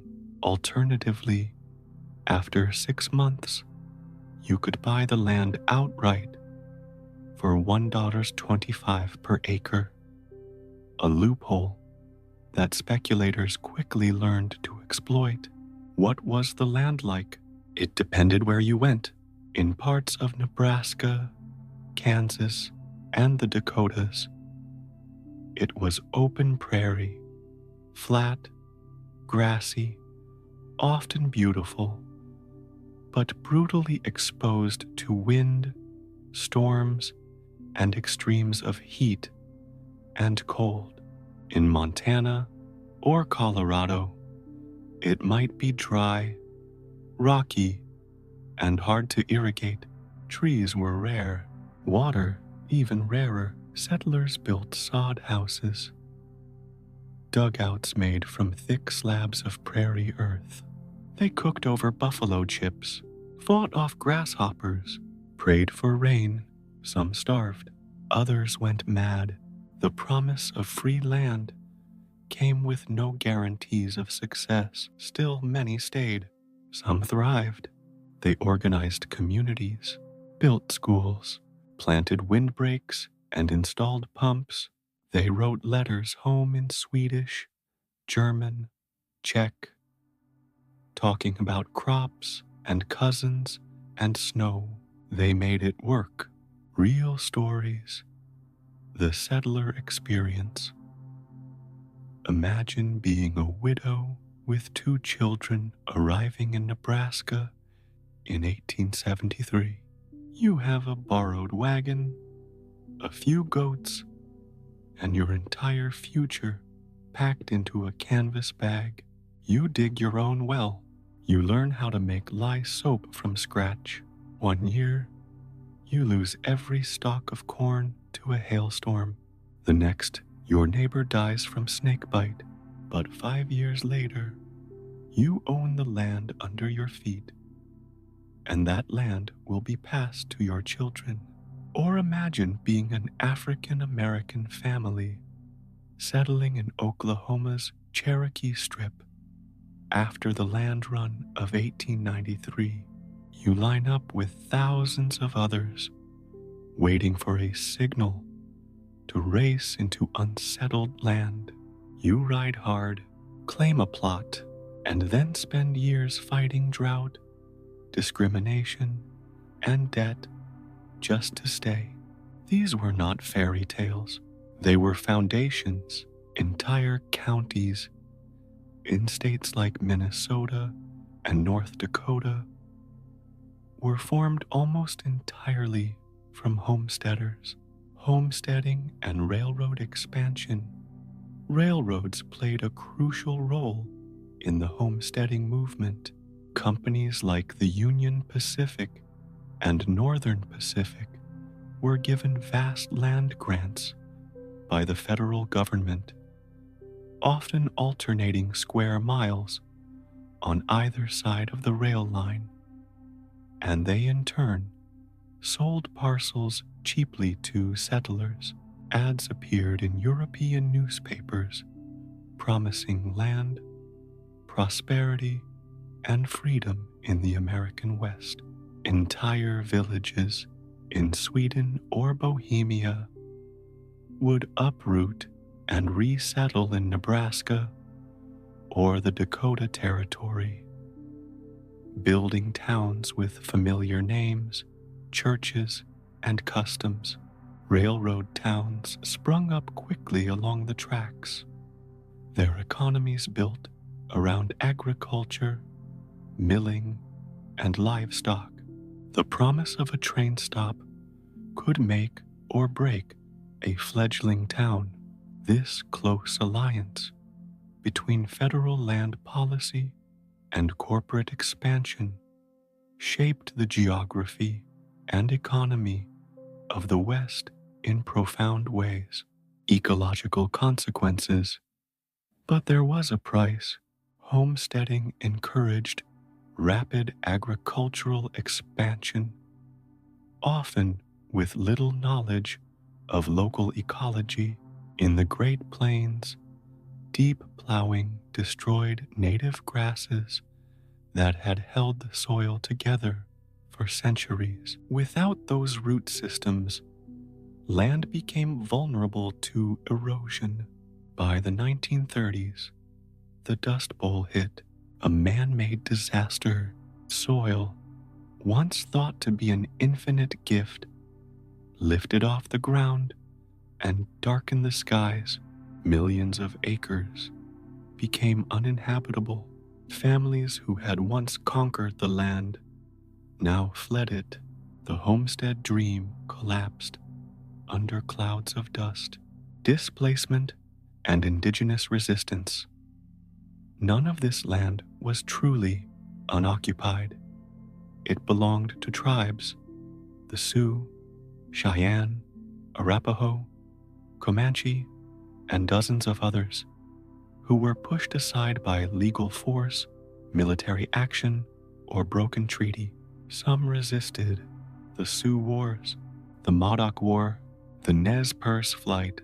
These were not random outbursts. They were direct responses to the seizure of homelands by people with paper claims and government backing. The Homestead Act was, in practice, a colonization tool, no less impactful than a bayonet, but slower and dressed in legality, legacy, and modern impact. And yet, the law remains a cornerstone of how Americans think about land and identity.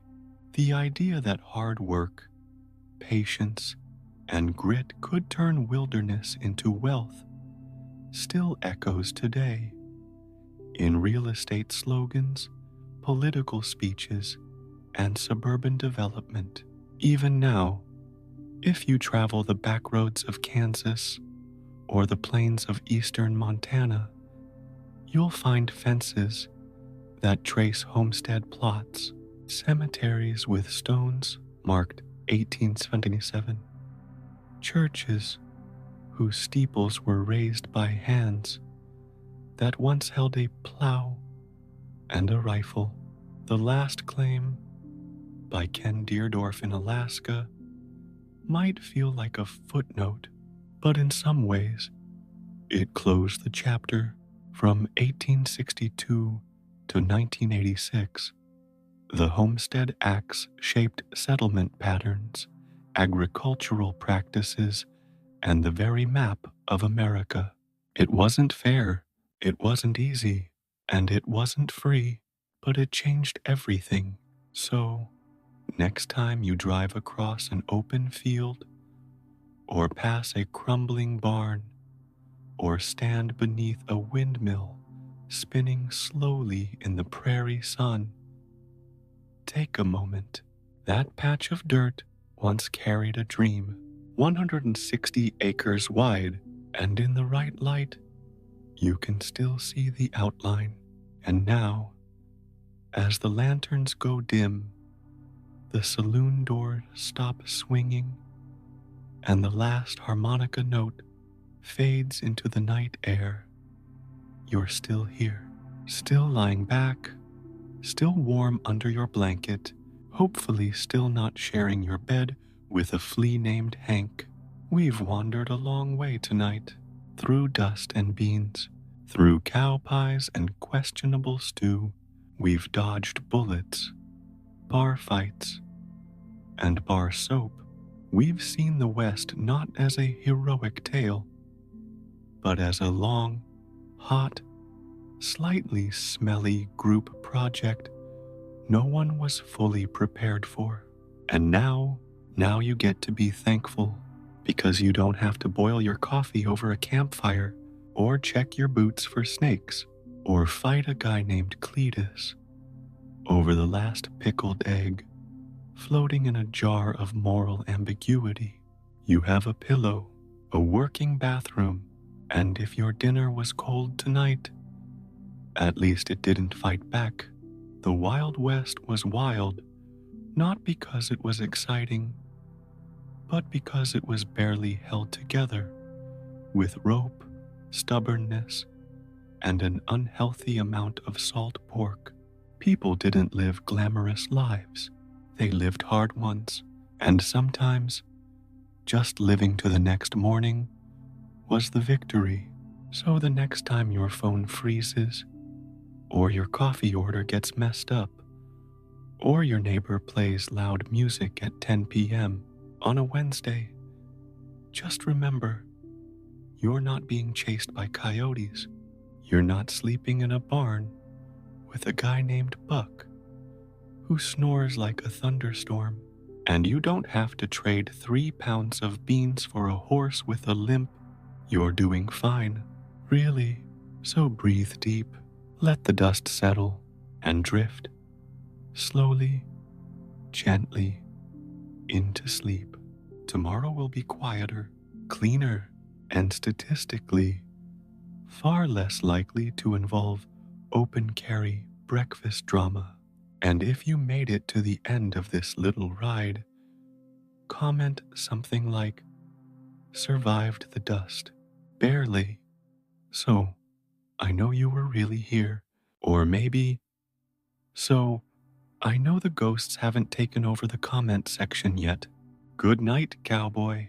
Sleep well, and may your dreams be free of beans, boots, and very judgmental saloon cooks.